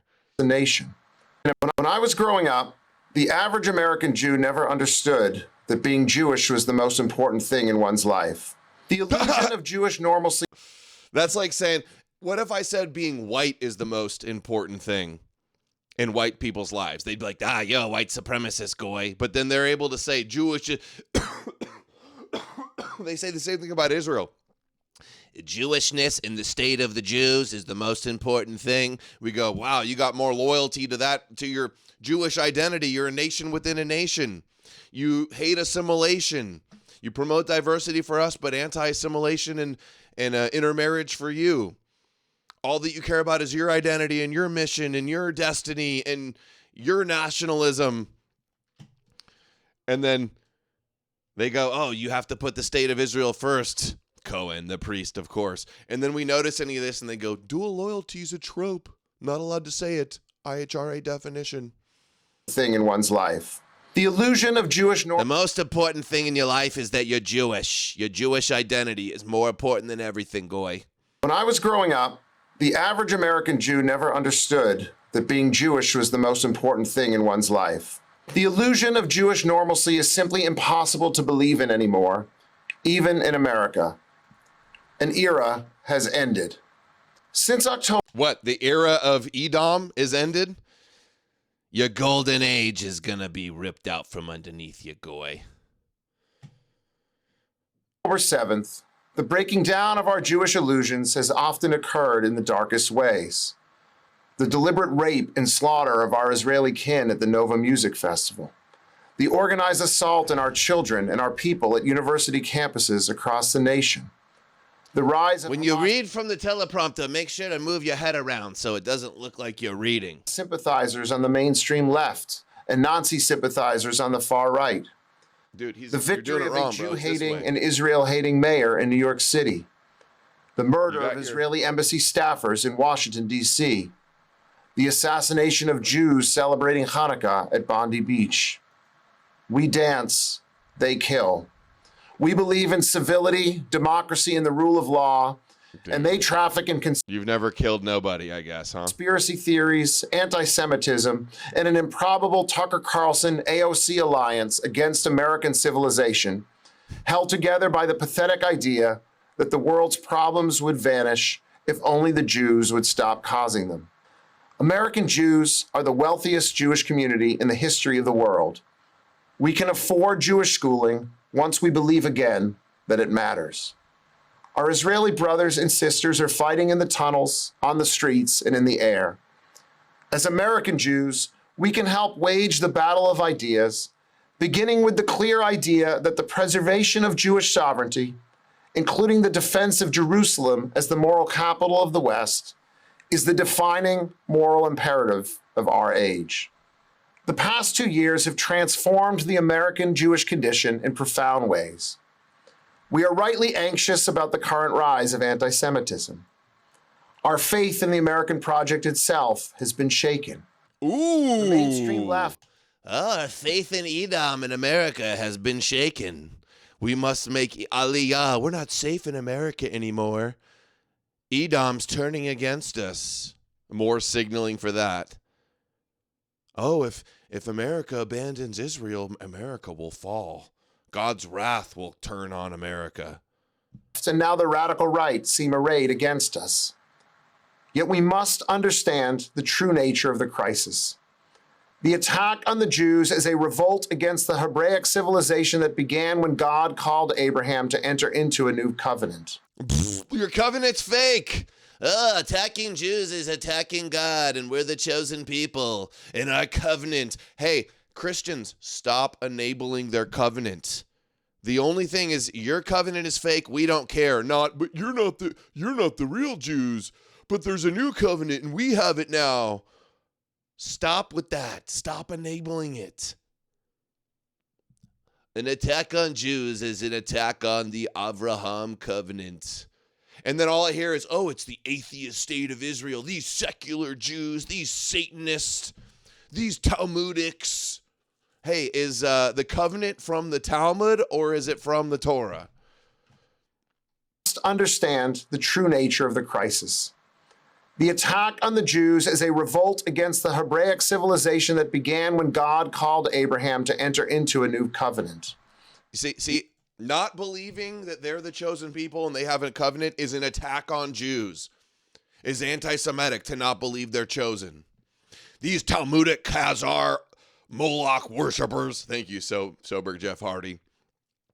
These atheist atheist Khazarians, Talmudics. Oh, dude, I saw a post the other day too. Talk about disinfo. We'll come back to this. What did it say? The Ashkenazi Khazarian Freemasonic Jesuit Vatican complex covering up the truth about Q in the Bible and the true teachings of Jesus. It's just like the epitome of the kosher disinfo. Oh, we're the true Israel now. We have the covenant now. We're grafted into the Jews now. Does it get not more kosher disinfo than this? Ashkenazi, Khazarian, Freemason, Jesuit, Vatican. Might as well, it's just like getting everything wrong and then blaming Esau. That's this narrative right here. Incredible.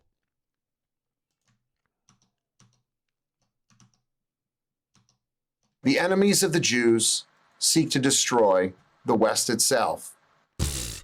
Dude, I'm so tired of this.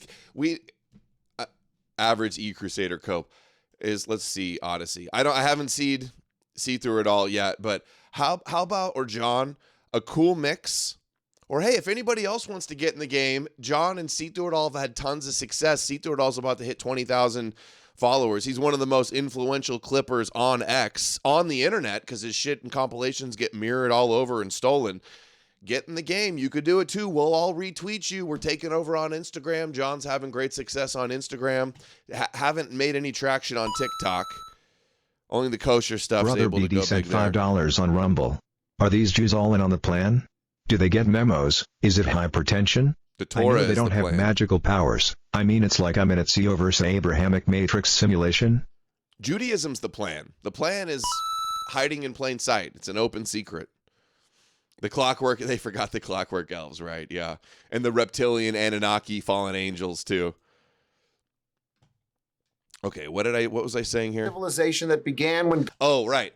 A compilation where it's them lying saying, oh, the enemies of the West, oh, they want to destroy the West, and then of a rabbi, and then back and forth with a rabbi saying the West will be destroyed. America is Edom, they'll be destroyed.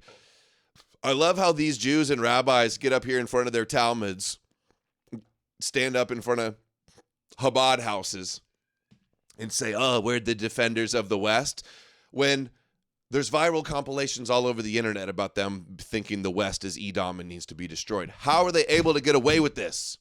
I'll tell you one reason that's helping them get away with it. All these kooky Christian identity guys online that are saying, no, they're really Edom. That does nothing.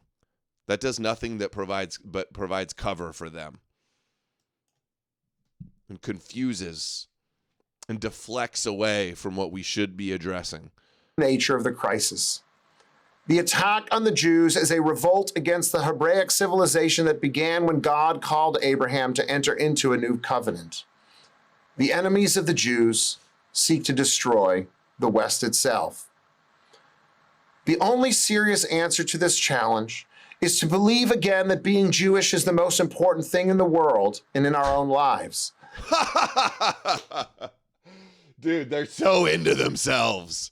So arrogant and narcissistic.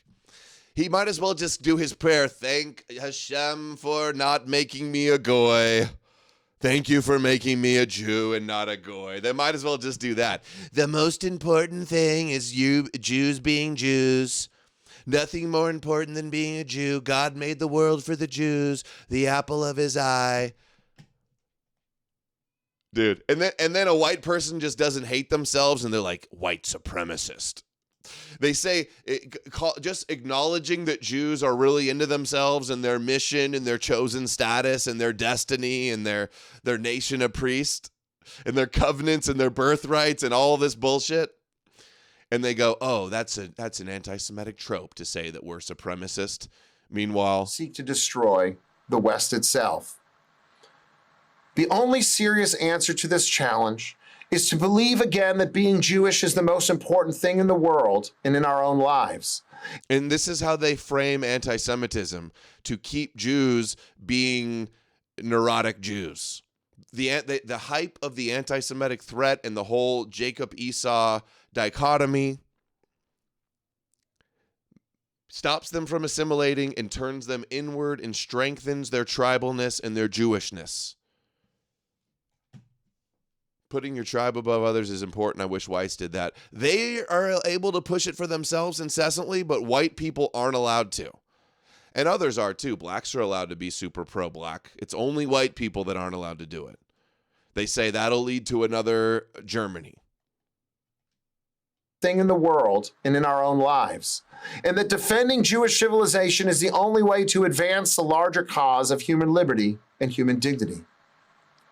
For decades, American society allowed Jews to live normal lives.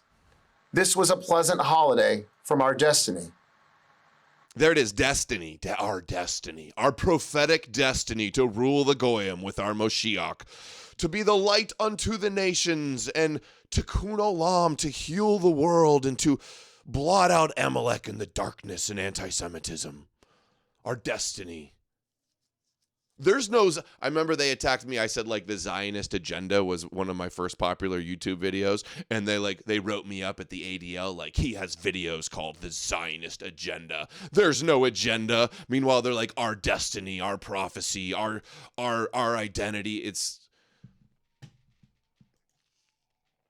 gaslight to the nations, right? That's what they do. The holiday is over. We can lament our fate or we can heed our summons. We can shed our Jewish stars or wear them with a sense of purpose. But we must embrace the truth that the Jewish people are not normal. We never really were. Oh, we're special. We're chosen.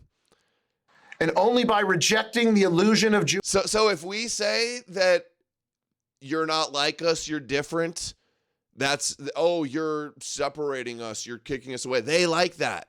They want to be different.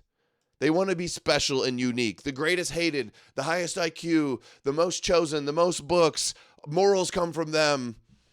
You know, central to the Christian story, central to the Islamic story. That's who's put them up on the pedestal. We never really were. The Jewish people are not normal. We never really were. Yeah, they think their X-Men need more Amalek. They're X-Men level. They're like, we're special. We have magical powers. We are the chosen children of God. We're not like you, filthy, impure goy. We are divine sparks of light, and you are the klipa and the darkness and the shards of evilness. Yeah, I know Magneto is literally a Jew, but that's what it sounds like. And only by rejecting the illusion of Jewish normalcy can we resist Jewish delusions and Jewish despair. Ultimately, it is the study of history that is the only antidote to hysteria. And despite the dark days and tragic chapters, Jewish history is mankind's greatest source of metaphysical hope. That life is meaningful, that good ultimately prevails, that creation has a purpose, and that God's guiding... Our purpose of Esau is to serve you, like your top rabbis say.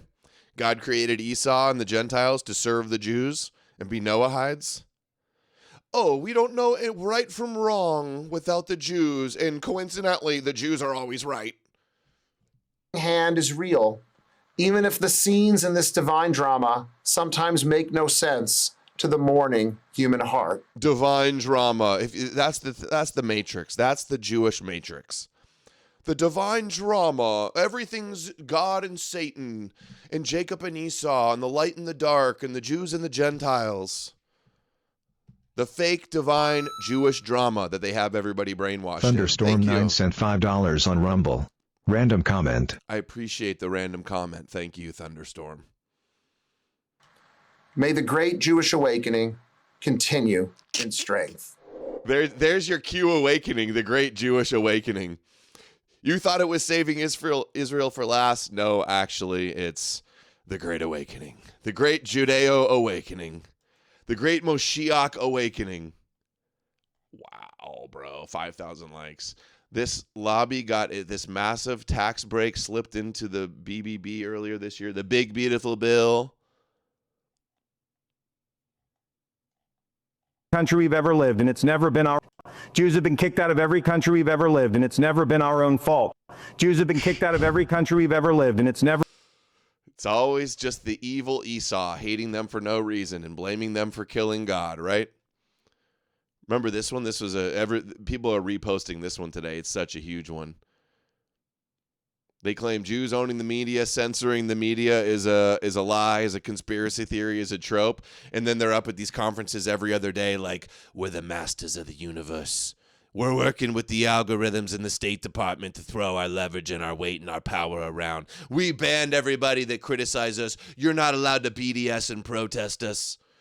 Just about facts. It was about in addition to my work. We took over TikTok and put in a former IDF agent. We collaborated with Zuckerberg at Facebook and Meta to crack down on anti-Zionism and Jewish conspiracies.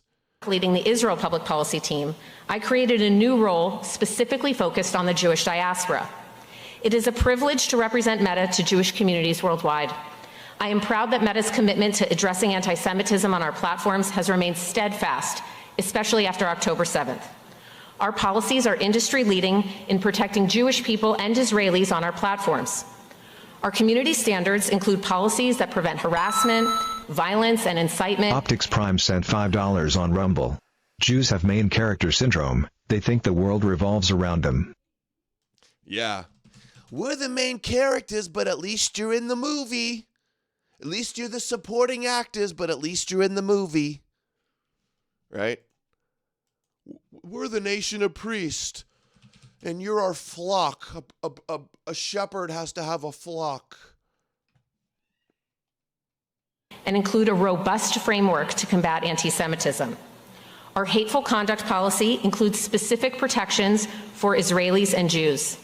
We banned Holocaust denial and distortion back in 2020. We changed industry thinking on this issue, designating denial as hate speech rather than misinformation. It wasn't just about facts, it was about protecting people from harmful conduct. We banned content with harmful stereotypes about Jews, such as the claim that Jews run the world or other major institutions. No, that's IHRA. No societal institutions. You can't talk about their... She says that. We banned talking about societal institutions while saying that she's taking over social media to censor their opposition. Updated our policies to recognize that the term Zionist can be used as a proxy for Jews and Israelis. We banned content claiming Zionists run the world or control the media. And we do not allow for dehumanizing comparisons of Zionists. We use the media to say that it's an anti-Semitic trope that we run the media, and if you say it, we'll ban you from everywhere. Social media and banking and everything. And ruin your lives with the AI, with Google and the AI search results and SEO, like they say. Yeah. And then they go, oh, the whole world hates us. It's fulfillment of prophecy. Our redemption is near, and it's a law of nature. Like, it's a self-fulfilling prophecy. When you have a religion that does all these things, and you sit up here and gaslight and then censor everybody, and you're obsessed with your own identity while you're attacking white people nonstop, and want to claiming victim while you want to destroy Esau and Amalek, it's inevitable that that would happen. She's Jewish, by the way. No, duh. That's a joke, right? Is that the Jewish News Syndicate with their Lion of the Tribe of Judah? It's a delicate balance between safety and expression. My role is to ensure that the voices of Israelis and the Jewish community are heard in this policymaking process. Yeah, they're never heard. Remember Netanyahu was saying about how it's the 8-front war, or he said, what's the other front? Oh, the digital, the internet front. And he goes, the most important thing is taking over TikTok. They forced TikTok to sell to, like, what was it, Oracle and Ellison and some other Zionist billionaires. And then yet still all the kosher conspiracies are running wild on TikTok. All of the kosher distraction, Candace Owens, Charlie Kirk kookery are the most viral things going on TikTok. Oh, and you think Zuckerberg is base now? He's going on Joe Rogan. He's hanging out in UFC and doing jiu-jitsu. He's laxing on free speech issues. No, they are allowing Instagram and Facebook and TikTok to amplify and let the low IQ anti-Semitism flourish so they can play the victim, they can discredit the opposition, they can justify the AI crackdown implementation, the hate speech laws. It's all happening. I told you 10 years ago it was happening. It's all happening. X. Christian influencers. Oh, you think longtime friend Elon and Netanyahu, you can't see what's going on here? You can't see how all the white Jesus stuff explodes and is botted and astroturfed? You can't see how the Jesus wasn't Jewish and Jesus was white bullshit and Synagogue of Satan or Khazarian Cope or Nazis were Christians, all of that. All of the kosher conspiracies allowed to flourish as if they just can't control it or we've overcome the algorithms. They've got the algorithms on lock since 2017. Don't be naive. Christian influencers. Okay. You said, we talked about the woke right, and you said, I call it the woke Reich. That's a brilliant. Good one. The woke Reich, because these people, they're not any different from the woke left. I mean, they're insane. They're loonies. but they're actually meeting on some of the things. And what we have to do is we have to secure that part of the base of our support in the United States. That is being challenged systematically. A lot of this is done with money. Money of NGOs, vast. Money of governments, vaster. Okay? We have to fight back. How do we fight back? Our influencers. I think you should also talk to them if you have. Fight back with our influencers? A chance to that community. They're very important. And secondly, we're going to have to use the tools of battle. You know, the weapons change over time. You can't fight today with swords. That doesn't work very well. Okay, and you can't fight with cavalry. That doesn't work very well. And you have these new things, you know, like drones, things like that. I won't get into that. But we have to fight with the weapons that apply to the battlefields in which we're engaged. And the most important ones are the social media. And the most important purchase that is going on right now is class. They tried to say it was an anti-Semitic conspiracy theory that the Jews wanted to take over TikTok to censor stuff about Gaza or certain anti-Semitism. Netanyahu tells you it's the most important purchase. Class. TikTok. Number one. And I hope it goes through because it can be consequential. And the other one, what's the other one that's most important? X. That's very good. And, you know, so we have to talk to Elon. He's not an enemy. He's a friend. We should talk to him. Now, if we can get those two things, we get a lot. And I could go on other things, but that's not the point right now. We have to fight the fight, okay? To give direction to the Jewish people and give direction to our non-Jewish friends or those who could be our Jewish our friends. Are we going to succeed with everyone? No. Will there be a strong counterpoint? Yes. Owen Benjamin is crashing out on me, calling me Jewish and saying I believe in Thor because I said Jesus was Jewish. Just deliberately lying about me with his cope fest. And all of his Jewish propaganda like flat earth and Jesus and evolution being a satanic lie. Of course. Donald Trump and Netanyahu watch fireworks together outside Mar-a-Lago during New Year's celebration. Oh, that reminds me too. Trump posted some ominous picture about, it was like an eagle dead on the ground. And it was a picture from Israel. It had a 13 on I think it was a windmill behind it. A dead eagle on the ground represents the eagle of Edom, clearly. If there's any secret symbolic meaning behind it, that would be it.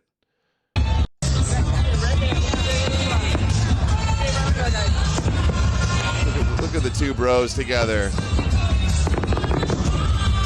Saving Israel for last, huh? Enjoy the fireworks. Anonymous sent $5. Funny how Germanics not only had Arminius, Herman, their militarily savior who actually delivered them from Rome in 9 AD, but also usurped the empire in 476 AD through Odoacer. We already did what the Jews could not. Seething ever since. I guess so. Appreciate that. Thank you.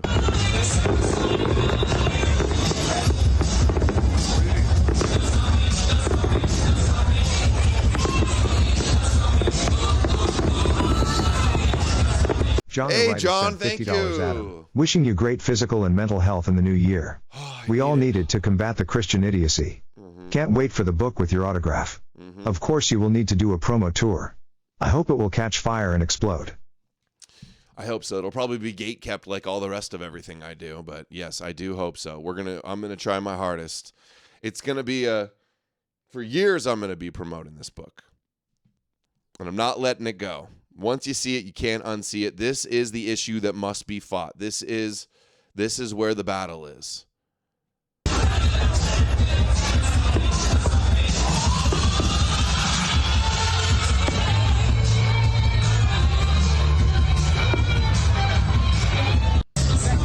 So that's Netanyahu at the New Year's party. Also at this party, Trump auctioned off a painting of Jesus that this woman painted on stage, and they literally made it a blonde hair, blue-eyed Jesus. I don't want to hear ever again about how they're not shoving Jesus down everybody's throat. Don't tell me there's nothing they fear more. Don't tell me there's nothing that scares them more than Christians. If Trump is selling blue-eyed Jesus paintings at his Netanyahu, with his buddy Netanyahu in attendance at his holiday parties, that is the psyop. Stop pretending like he's not promoted. President Trump just had a magnificent portrait of Jesus.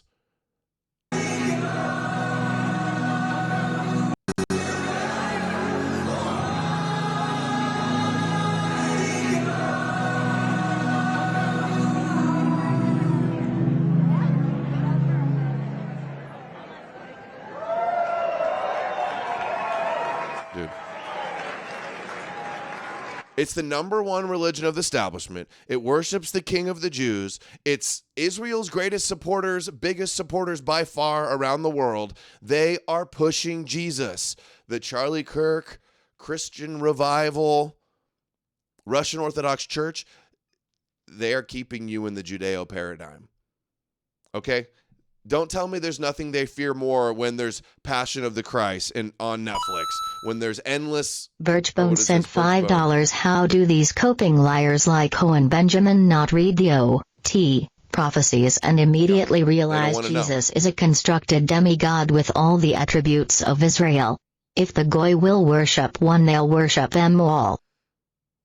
I don't know. He doesn't want to. He won't even listen to what I have to say. Instead, Pete just Rules wants to grift off 247 Christians. sent $5 on Rumble. Just checked X, and apparently the bimbo Lily Phillips got baptized. $5 that the Christians start supporting her. Just like most of their wives. Yeah, I have that in the tabs to cover as well.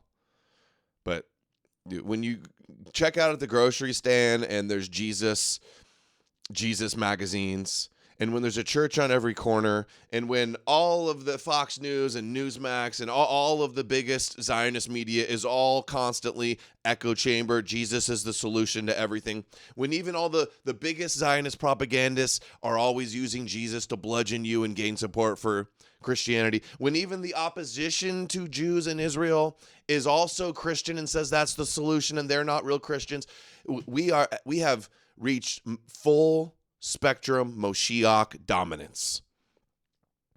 And if the Gentiles are playing the who's the real Messiah game, we've already lost to the Jews.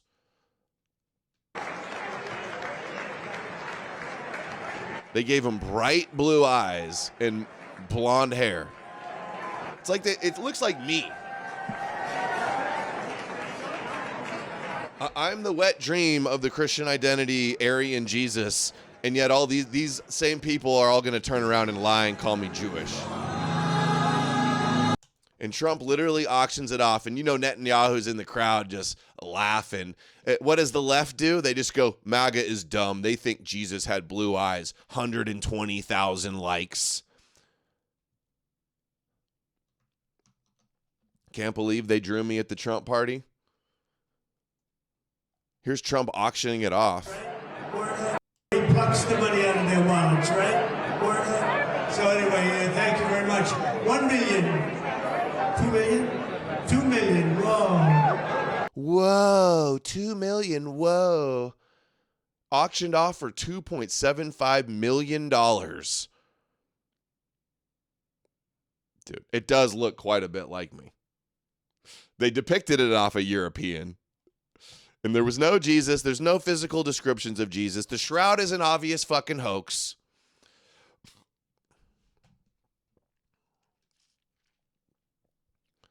There's your white Jesus, blonde hair, blue-eyed Jesus psyop being promoted right there with Zion Don. Right there with Zion Don. All these Christians would be like, Trump's a Jew slave, and he's Bibi's, he's Bibi's puppet and Adelson's puppet, and then he's constantly shilling Jesus, and then you guys lap it up and think, oh, well, at least he believes in Jesus. Oh, it's not a psyop, though. The number one Jewish religion that everybody pushes everywhere, not a psyop, though. Okay. Everything's a conspiracy but that.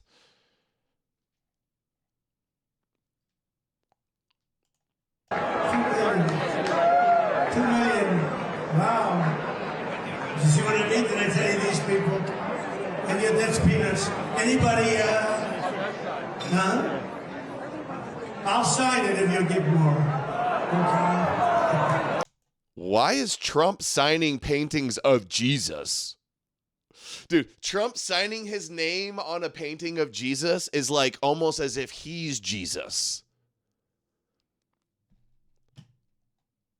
This isn't your rookie card, bro. This isn't your jersey. I sell Jesus Bibles. I sell Jesus paintings. Isn't that blasphemy? Yeah, let me put my name on it. Any other bids? Any other bids? Yes, ma'am. 2 million. 2 million 5. 2 million 5. 5 million. Dude, Trump is an auctioneer. The MC, the front man, shilling you your white blonde-haired Jesus. Because there's nothing the Jews fear more than white Aryan Jesus, let me tell you. Jesus Christ! Oh, Jesus Christ, you're such a little bitch. Dude, I'm so tired of being so vindicated. He signs it, Trump, Hadon Mashiach. Yeah. Hey, all of the e-crusaders online that push your white Jesus cope, Zion Don is promoting white Jesus now. You realize that, right? So I wonder who the psyop is.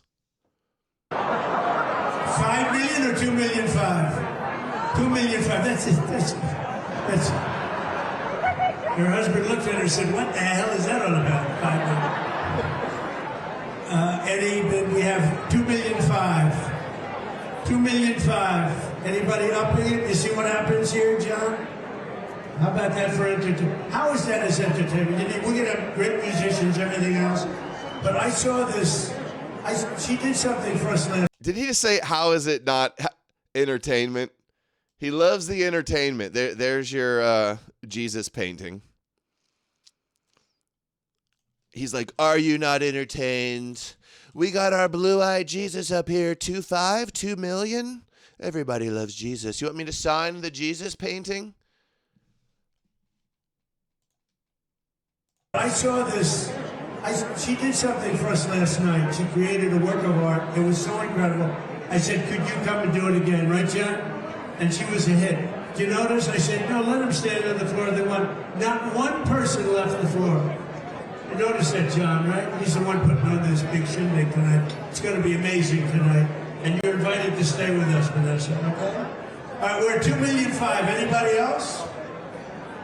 Going once? 2 million 750. Who is it? Oh, I know who that guy is. He's got plenty of cash. Vanessa, you don't want to know about some of these guys.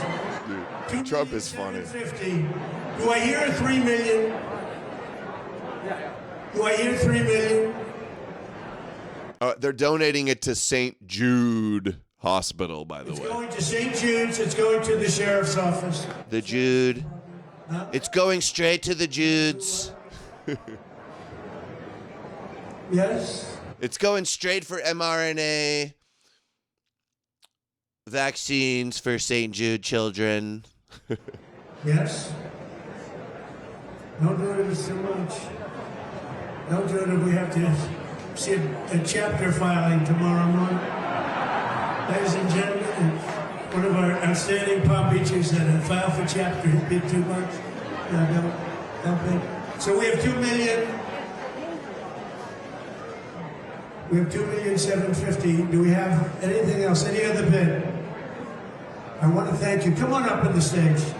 They're calling it the most famous Jesus painting ever made. Are you not entertained? Is this not why you are here? I wonder why they promote Jesus so much. Maybe because the Messiah, because he gets the Gentiles to worship the Jewish God and believe in Jewish covenants and bow down to a Jewish Messiah. Maybe could that be why? You are representatives of the Christian Zionists who made Jewish Zionism possible. It's hard for me to conceive the emergence of the Jewish state, the reemergence of the Jewish state, without the support of Christian Zionists in the United States, also in Britain, but the main thrust was in the United States in the 19th century.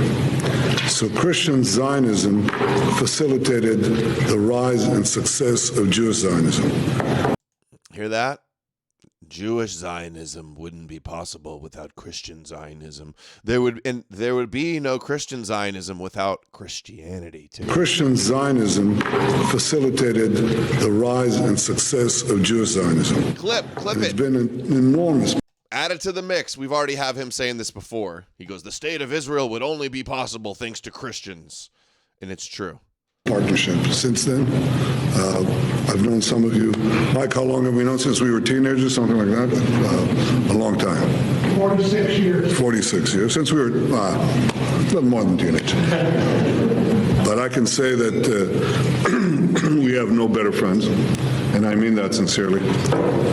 You have stood by us through thick and thin, and now we're challenged by new challenges, but equally with new opportunities.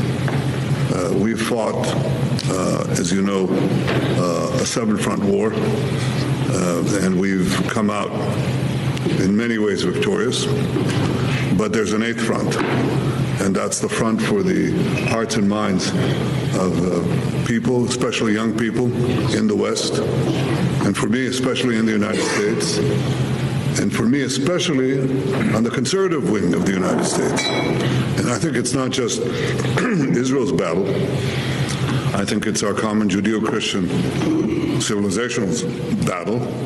And I think we have to engage in that battle as forcefully, with as much resolution as we engage the other seven fronts.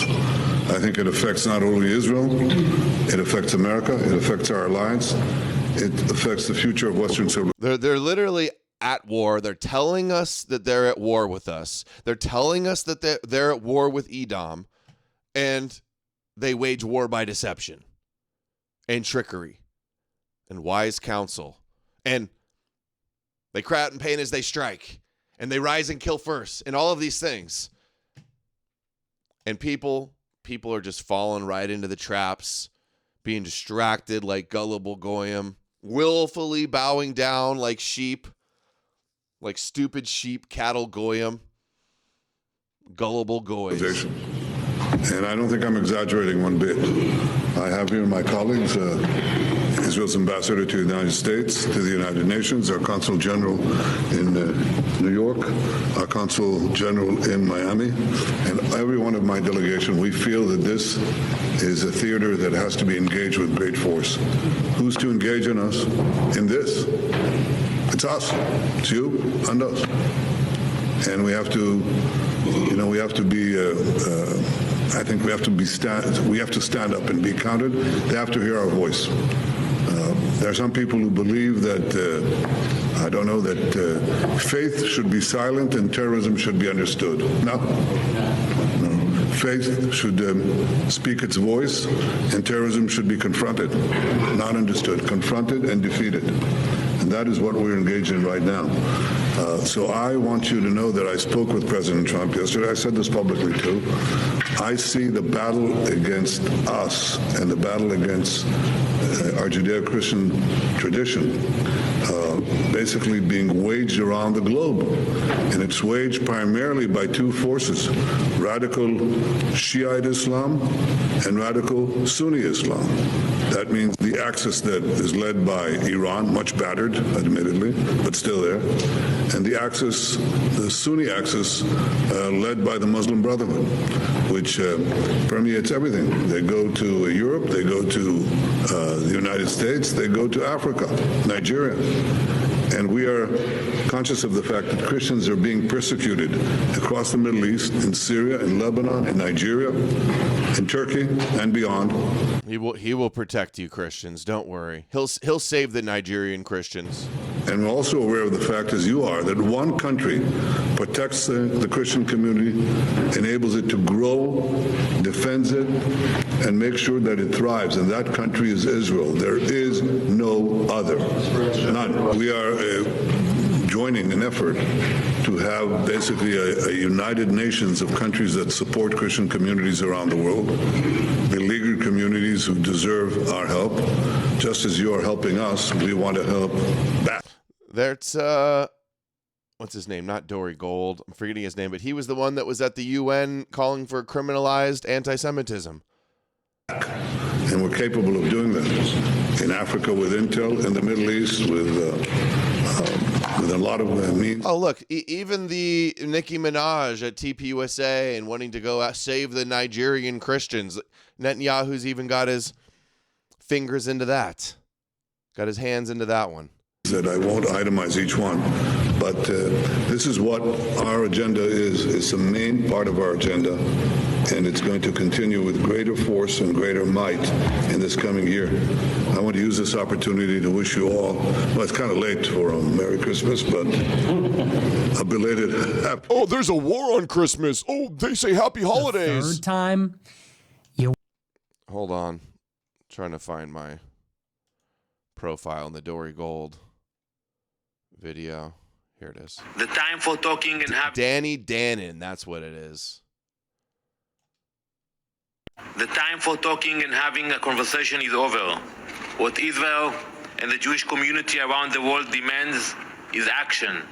And now, it is simple.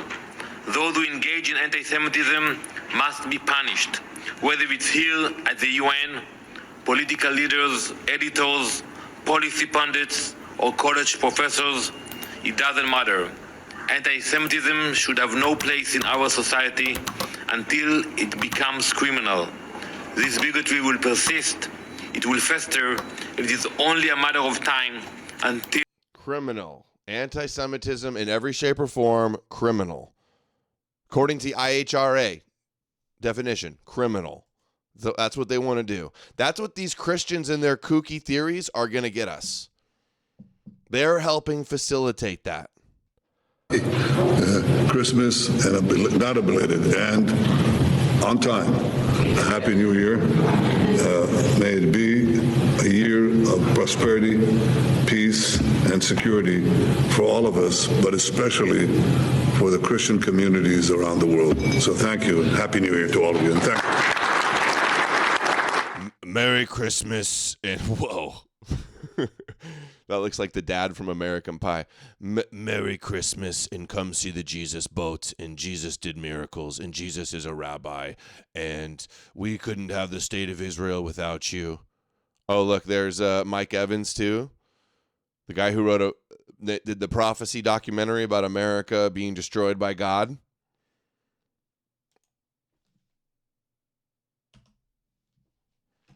All right, we're at 2 hours and 10 minutes. Haven't even hit 200 yet. We got to at least hit 200, guys. It's our first show of the year. Can we start off the year hitting the goal on a good... Can we start off on a run? We can't let 2026 start off with the fail. They're growing, they're thriving. They serve in the Army. Do you think that October 7th gave people a sense of moral authority to express their anti-Semitism? Hey, Predwin that says, why are you putting this psychopath on? And we've heard enough. Listening to them is pointless. Don't watch. Go the fuck away if you don't want to see us exposing what the Jews are doing. You stupid moron. Ooh, what do you want us to cover? Go watch Candace. Go watch football. Why are you here? Yeah, Dr. Phil's a Jewish shill too. I don't think he's Jewish, but he definitely is a Zionist propagandist. Thank you, Gary. Pete rules. Why are you even exposing all these psychopaths? Happy New Year's, Adam. Thank you, buddy. hey, why are you even exposing Netanyahu and all his power and what he's doing, man? Like, we already know. Who cares? Because the internet has been flooded. Okay, Jew. I'm suspicious that you have a small hat with that type of narrative. Sober Jeff Hardy sent $5 on Rumble. Take my shekels, Gorshiak. Gladly. By fake propaganda, describing Israel as the aggressor instead of the country that's been aggressed upon. Oh, my God. Saying that... So I guess because you got attacked once, as if the conflict started on October 7th, he goes, oh, you attacked us, so we're never the aggressor again, and we can kill 70,000. Lawful Pencil sent $10. This one's for BB. Thank you, Lawful Pencil. 10 shekels for BB. Zornderidum sent $5 that Netanyahu sure can spin a yarn. Yeah, it's not Dr. Phil anymore. It's Dr. Shill, Atomic Finesse, exactly. Yeah, Israel's always the victim, always defending themselves, always on the right side. Falsely accusing us of genocide when we have sacrificed our soldiers in taking out terrorist places that we could have just carpet bombed, and we didn't. We do everything in our power to keep... Looks pretty carpet bomb to me. ...civilians out of harm's way, and Hamas did everything in their power to keep them in harm's way. They shoot people. When we tell Palestinian civilians, please get out of this neighborhood because we're coming in, Hamas shoots them if they want to come out. But they're not only targeting us, and they not only chant death to America, death to Israel, death to America, they want to get rid of us in order to get rid of you. But they're also going after minorities, and specifically against Christians. Christians throughout the Middle East are being oppressed. They're being driven out. It's something that... Defender of Christendom, Netanyahu. Nothing they fear more. The only safe place for Christians where the Christian community is growing and thriving is in Israel. They've been kicked out of Turkey. They've been oppressed in Syria, in Lebanon. In the areas that we handed over to the Palestinians some 30 years ago, we were controlling Bethlehem, the birthplace of Jesus. At that time, the overwhelming majority of the Arabs living in Bethlehem were Christian Arabs, over 80%. Now, after 30 years, they're down to 20% because they're oppressed, and so they leave. But that's not what's happening in Israel itself. In Israel itself, they're growing, they're thriving. They serve in the army. Christian Arabs serve in the army, yes. Very brave soldiers, because they know that Israel is fighting not only our battle, but their battle. He's fighting your battle for you, Christians. Greatest allies ever.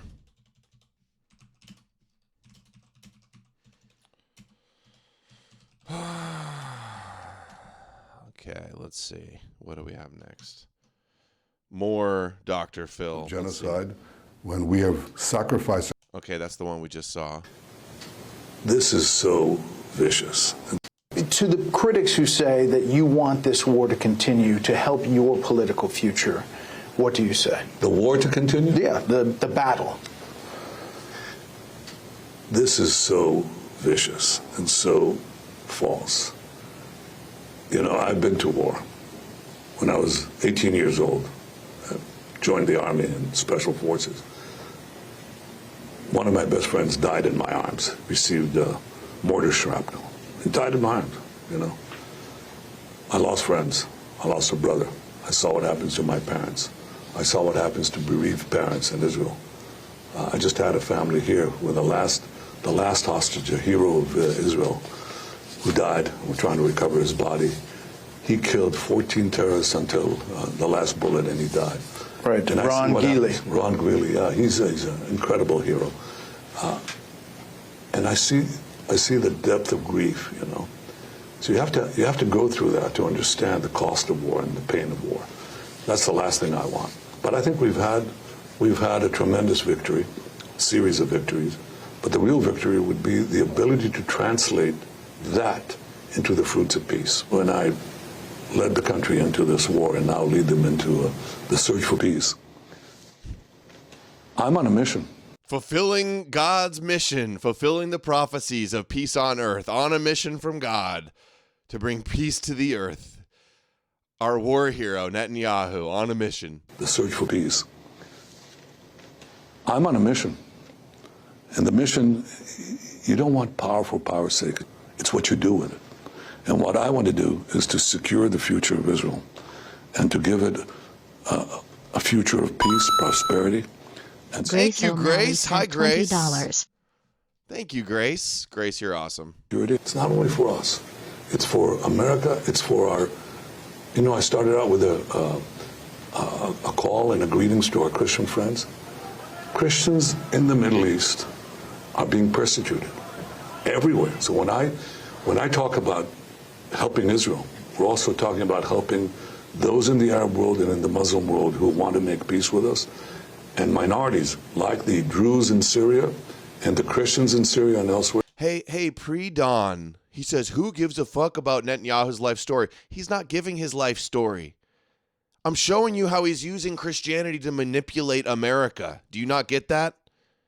I'm disproving these copers online post pictures of Jesus with his foot on Netanyahu's neck on the ground with that type of hopium. Meanwhile, here's Netanyahu shilling Jesus every day. And Dennis Prager and Ben Shapiro and endless Jews promoting Jesus all the time, and you idiots still can't put it together. Jewish rabbi from the Galilee who came here to Jerusalem, the Holy of Holies, and he came here to that pool in Siloam to be purified, where he also performed the miracle of helping the blind see. Netanyahu's going along with the lies, the myths that Jesus did miracles and made the blind see. Or the other one, he gave another speech and he said that Jesus, what was the other one that he said? Oh, that he whipped the money changers in the temple. He did your whipped the flipped the tables shtick for you. And you think there's nothing he fears more? Into the time of Jesus, give them a better life, the kind of life that Christians have in Israel and only in Israel and the Middle East.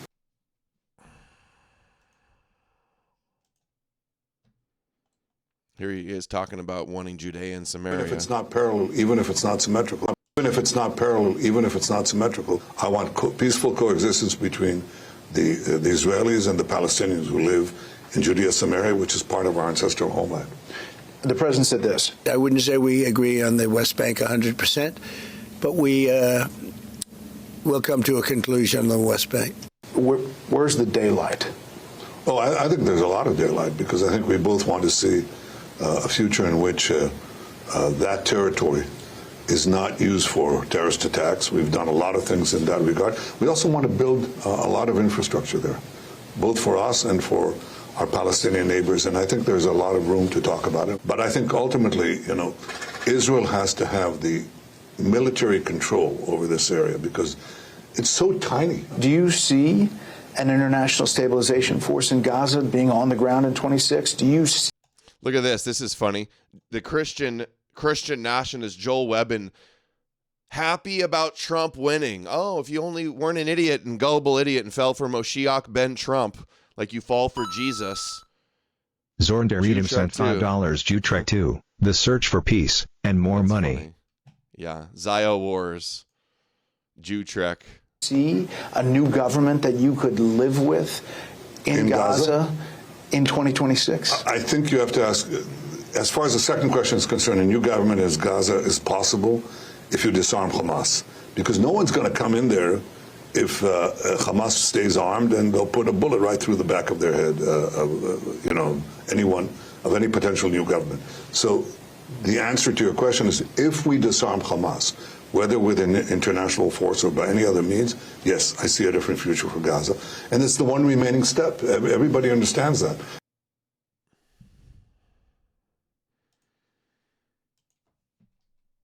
Oh, look at this. Nothing they hate more, right? The Habadnik princess libs of TikTok.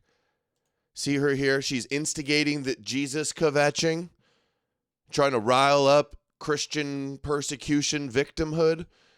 Libs of TikTok, the Habadnik Orthodox Jewish girl, says, ChatGPT will create images of gay Jesus, but not generate a similar picture of Mohammed. Hey, get mad, Christians. Hate Muslims, Christians. hey, ChatGPT is colluding with Israel and the owner is Jewish, right? Hey, get mad, Christian, says the Orthodox Jew. People still don't get it. Netanyahu recognizing Somaliland. There's been possibility of Gazans being transferred there. That could be why. Or they're just going to acknowledge some state so that they can give them a vote somewhere or side with them on the world stage. This is so funny, too. Look at how they use Christianity. This is on Fox, like Fox News. This is Alex Clark. She works at Daily Wire. She's a MAGA conservative Christian girl. And look at this dating show she was on. And note how when she talks about how great her new black boyfriend is, how nice he is and all this stuff, they zoom in on the cross necklace. It's like subliminal messaging telling white girls to go find your Christian black husbands. Jeffrey is showing me things and like treating me a certain way that no other guy in my entire life has done for me. Right now, I'm still trying to get to know Jeff. I feel like from the moment that I've been here, I've been like, I like this guy. And the more that I talk to him, the more that I like him. I just want to always respect you regardless. Thanks. I feel the same way. Yeah. I feel the same way. That's Jeffrey. He's handsome. He's intelligent. He treats women with respect. He is romantic. A lot of the things that I've been looking for. Oh, with respect. This is what you're looking for, girls. Dude, the cross zoom in, you couldn't get any more subliminal messaging than this. Hard to even call it subliminal. It's overt. He's so nice and understanding and respects women, and hey, at least he's Christian. Here's your right-wing conservative girl influencer. White Supremo sent $40. I've been steering my mother down the rabbi hole since COVID. Last week she finally blew me away and said I was right about her religion. Awesome. Thanks to you. Need more Amalek and see through it all. Dude, you did a better job than I do. I don't even want to try that on my mom. Don't even want to try it. I used to try many years ago, especially when I was like a lot younger, but no. A lot of the things that I've been looking for.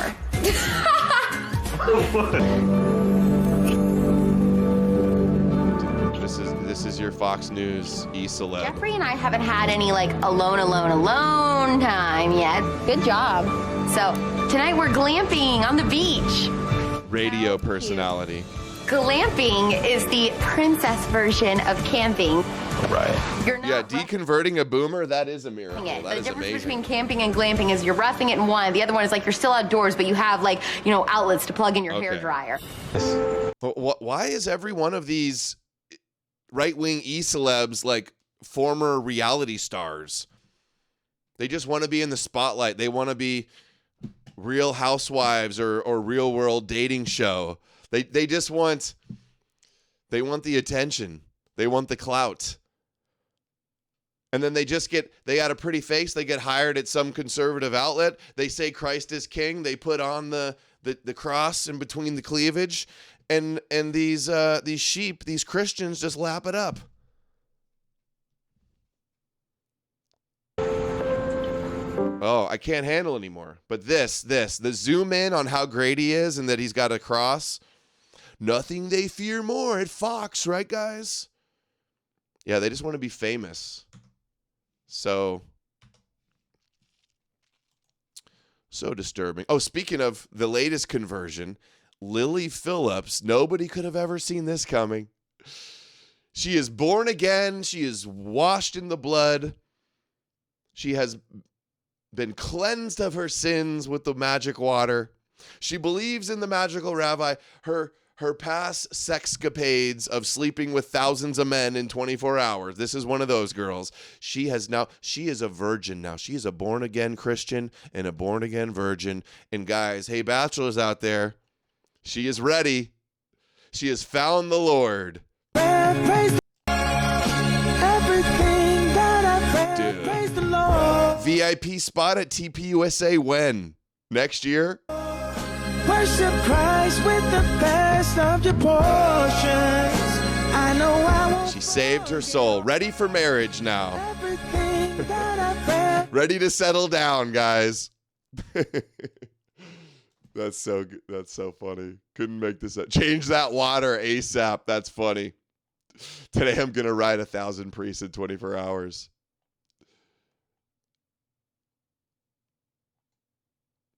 Now she started her new grift. Now that she's done her sleeping with hundreds of guys in 24 hours and breaking Guinness Book of World Records grift, now she's going to ride the conservative Christian reformed born-again grift. Skunkytron sent $12. Did you hear Adam King call himself green-pilled on Killstream? No. He was fighting Jews killed Jesus arguments. He's said that quite a bit, though. When they ask him about Jesus, he says he's green-pilled on if Jesus existed or not. I don't know that he is, though. He hasn't read the book. He gets a lot of the Jesus arguments wrong. Maybe he'll be green-pilled once he reads the book, if he does. We will see. Look at this. Jewish Jerry Springer and all these shows back in the day, they would bring on the kooky Christian unhinged anti-Semite to make opposition to Jews look retarded and have everybody laugh at how stupid the anti-Semites are. You're the butt of the joke. You're a laughingstock. You're discrediting. All you're doing is playing the villain role and making people have sympathy for Jews. Look at this. Two idiots fighting. This guy's Christian identity too, of course. Jewish Jerry Springer's like, let's bring him on and make these guys look real stupid. I have one person, one God to answer to. That's it. I have a secret. You're a Christian, right? Let me tell you something. I have respect for the black race. You're a Christian. I have no respect for you. You're a Christian? I'm Christian identity. You call yourself a Christian identity? Guess I'm what? Christian identity. Guess what? Remember I have a little that. secret to tell you. Remember that. Christ was a Jew. Yeah, Christ was a Jew. Was a Jew. Stop calling my God. Christ was a Jew. Stop calling my God a Jew. Stop worshiping a Jew, dumbass. Amalek says those shows were the 90s and 2000s version for Candace Owens in Twitter Spaces, basically. Yeah. You're not a Christian. Christ is a Jew. You're not a real Christian. No, you're not. I'm the real Christian. I'm the real Jew. Jews aren't Jews, and we're the real Jews, and Jesus wasn't Jew, and he's a white Aryan, and hail Yahweh. Yeah, no wonder they platform this. Jew? No, I'm not going to you. The only thing filthy on this stage is you and what you're doing. All right. No. Danger. You filthy goy. You filthy wannabe Jewish goy. We're not doing any Candace today. I'm going to skip my thread on all the Russia shills boosting Candace. And, 2026, this is for Owen Benjamin. This is what got Owen Benjamin seething so bad. They are promising that NASA is going to fly astronauts in a spaceship around the moon in like 2 months. Artemis. All the flat earthers, all the moon landing deniers, they're all just going to say it's fake, it's CGI. Look, there's a string. Look, it glitched there. Look at this. Oh, it looks so fake. It looks so real because it's fake. You know they're going to do it. They'll double down and move the goalpost as they always do. Oh, you believe the Nazi occult Jewish NASA? Oh, you believe the Fled slop? What, don't you know the Earth's flat and there's a firmament and the Bible's real? They brought back Kubrick just to make this. Yeah, I hope they play some golf on the moon. I think that's based and awesome. What did this video say? It said 12 months worth of work. So we're doing some space maxing. Oh, look at that. This is fake. Fisheye lens.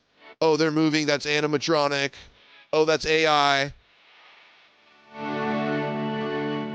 NASA is the National Aryan Secret Army. Yeah, according to Adam King.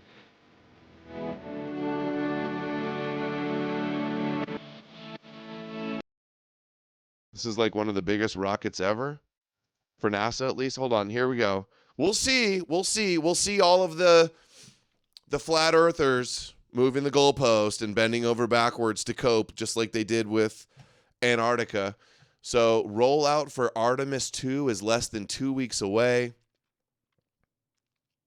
We're going to watch this shit. NASA prepares to send astronauts around the moon for the first time in more than 50 years, with a launch window opening as soon as February 6th. Through April. We're hitting the ground running at NASA just 2 days into 2026. This year promises to be an exciting. Bezos' thing was real too. Oh, the door. They opened the door. Like, come on, that shit's explained. One as we continue delivering groundbreaking science, advancing aeronautics research, and pushing human spaceflight forward. Artemis 2 continues to make steady progress, with rollout now less than 2 weeks away. Once the vehicle reaches the launch pad, teams will begin final integrated launch testing of the entire system, including propellant tanking of the whole rocket core stage and upper stage. This testing provides critical data, and if needed, the vehicle may be all of rolled this back is into the fake. hangar to address any findings. That rocket's not While even the Artemis real. 2 launch window opens as early as February 6th. The mission management team will assess Can't flight break through the readiness across the firmament. spacecraft. The Bible launch says there's a infrastructure, firmament. The and Jews current would never operations get something before wrong. selecting a date to attempt launch. The window extends across multiple opportunities through April. As always, our top priority is the safety of our astronauts, Reed, Victor, Christina, and Jeremy, as they contribute to our next giant leap. We'll continue to share updates as milestones are reached, and we're looking ahead to a historic year for the American space program. Follow along for more, and see you next week. All right, so for everybody that thinks that everything NASA does is a lie and that we never went to the moon, we're going to see this year. Oh, look, it's the serpent's tongue. Oh, it's satanic. Oh, it's so satanic deception. Okay.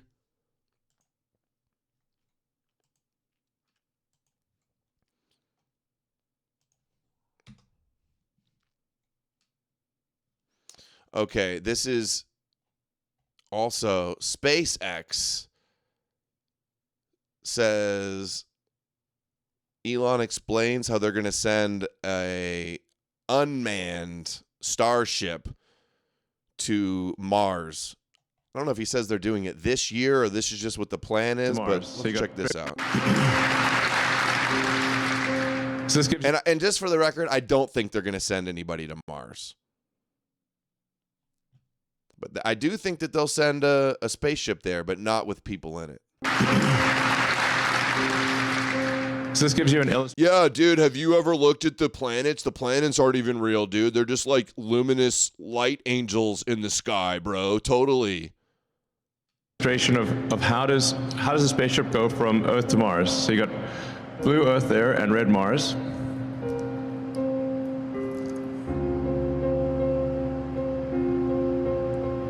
They're not planets, they're holograms, dude. The moon is fake, it's just a light in the sky. I mean, the actual distance traveled on the Ark is close to like 1,000 times further than the moon. So Wow. you can't just go straight to Mars. You have to. Yeah, notoriously over promises and under delivers. I agree. Hey, dude, how about instead of teasing everybody about Mars, you just go land some shit on the moon, send some robots up on the moon and have them build like a dome or something. That would be impressive before you even talk about going to Mars. Create this elliptical orbit with Earth at one point and Mars at the other side, at the far end of the ellipse, and then time the where you are in that ellipse to intersect with Mars. And this is the orbital transfer, how you do orbital transfer from Earth to Mars.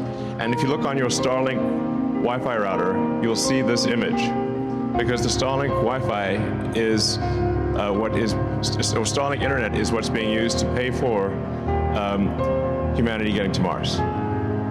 So I'd just like to thank everyone out there who's bought Starlink, because you're helping secure the future of civilization and helping make life multi. Zorn Dare Edom sent $5. Hey Adam, great content the last week. I've been busy with holiday drama. We went to the moon. Moon landing doubters are massively kosher flamers. Yeah. I never got deep into that one. I always kind of I just know the way these conspiratards, these internet conspiracy sleuths act, and once you see them be wrong or play something out of context so many times, or just say something completely scientific illiterate, when you got guys that dropped out of high school trying to explain to you why all these astronauts are wrong and fake and stuff, it's just like, dude, you're just a lying con artist. You're just some grifter on the internet. And okay, I won't even go there. All right, we will pick up. No show tomorrow. We're keeping the Sabbath like Charlie. In honor of Charlie, we're keeping the Sabbath. No, we got family plans tomorrow, and I usually don't stream on Saturday. But I will be back probably Monday. We'll cover a little bit of this Candace-Russia connection stuff and whatever else happens over the weekend, and maybe have on a guest, maybe go through. I've got tons of bookmarks. I've been meaning to do a whole show called Debunking Instagram Disinfo. So that's in the works, coming up real soon. But most importantly, over the weekend, I have to do one final super fast, not stopping at all, read through to make sure everything is still perfect on the book. Every chapter I've already edited and re-edited, and other people have reviewed and edited again. So everything is done writing. I just have to do one final super fast look through, and I'm posting it. I got the ISBN. I got it all set up, ready to go with the publisher, with the publishing site, and it's coming very soon. Countdown. The countdown to the book has begun. I'm going to do a whole book. And we broke the goal. Thank you. You guys are amazing. Smashing the goal for the first show of the year. It's going to be a huge 2026, guys. They're nice. Thank you. I'm going to do a whole special show about the release of the book. Hopefully try to book some debates and interviews. Anybody that'll help me promote it. And a whole bunch of short videos for promotion of the book. Little segments and concepts from the book. And it's going to be huge. So appreciate everybody for the support. Ongoing for years. I love you all. I'd go crazy without you guys. Without you, this wouldn't be possible. Here's to another great year where hopefully we start to really break down the wall of the gatekeepers of the Abrahamic deception and the Judeo paradigm and the biblical matrix that's been dominating and enslaving the minds of far too many people for far too long. Love you guys. See you guys again in a few days. Let me know what you think in the comments. Clip the show, share the show, like, subscribe star in the link below as well. And I will see you guys all again very soon. Take care.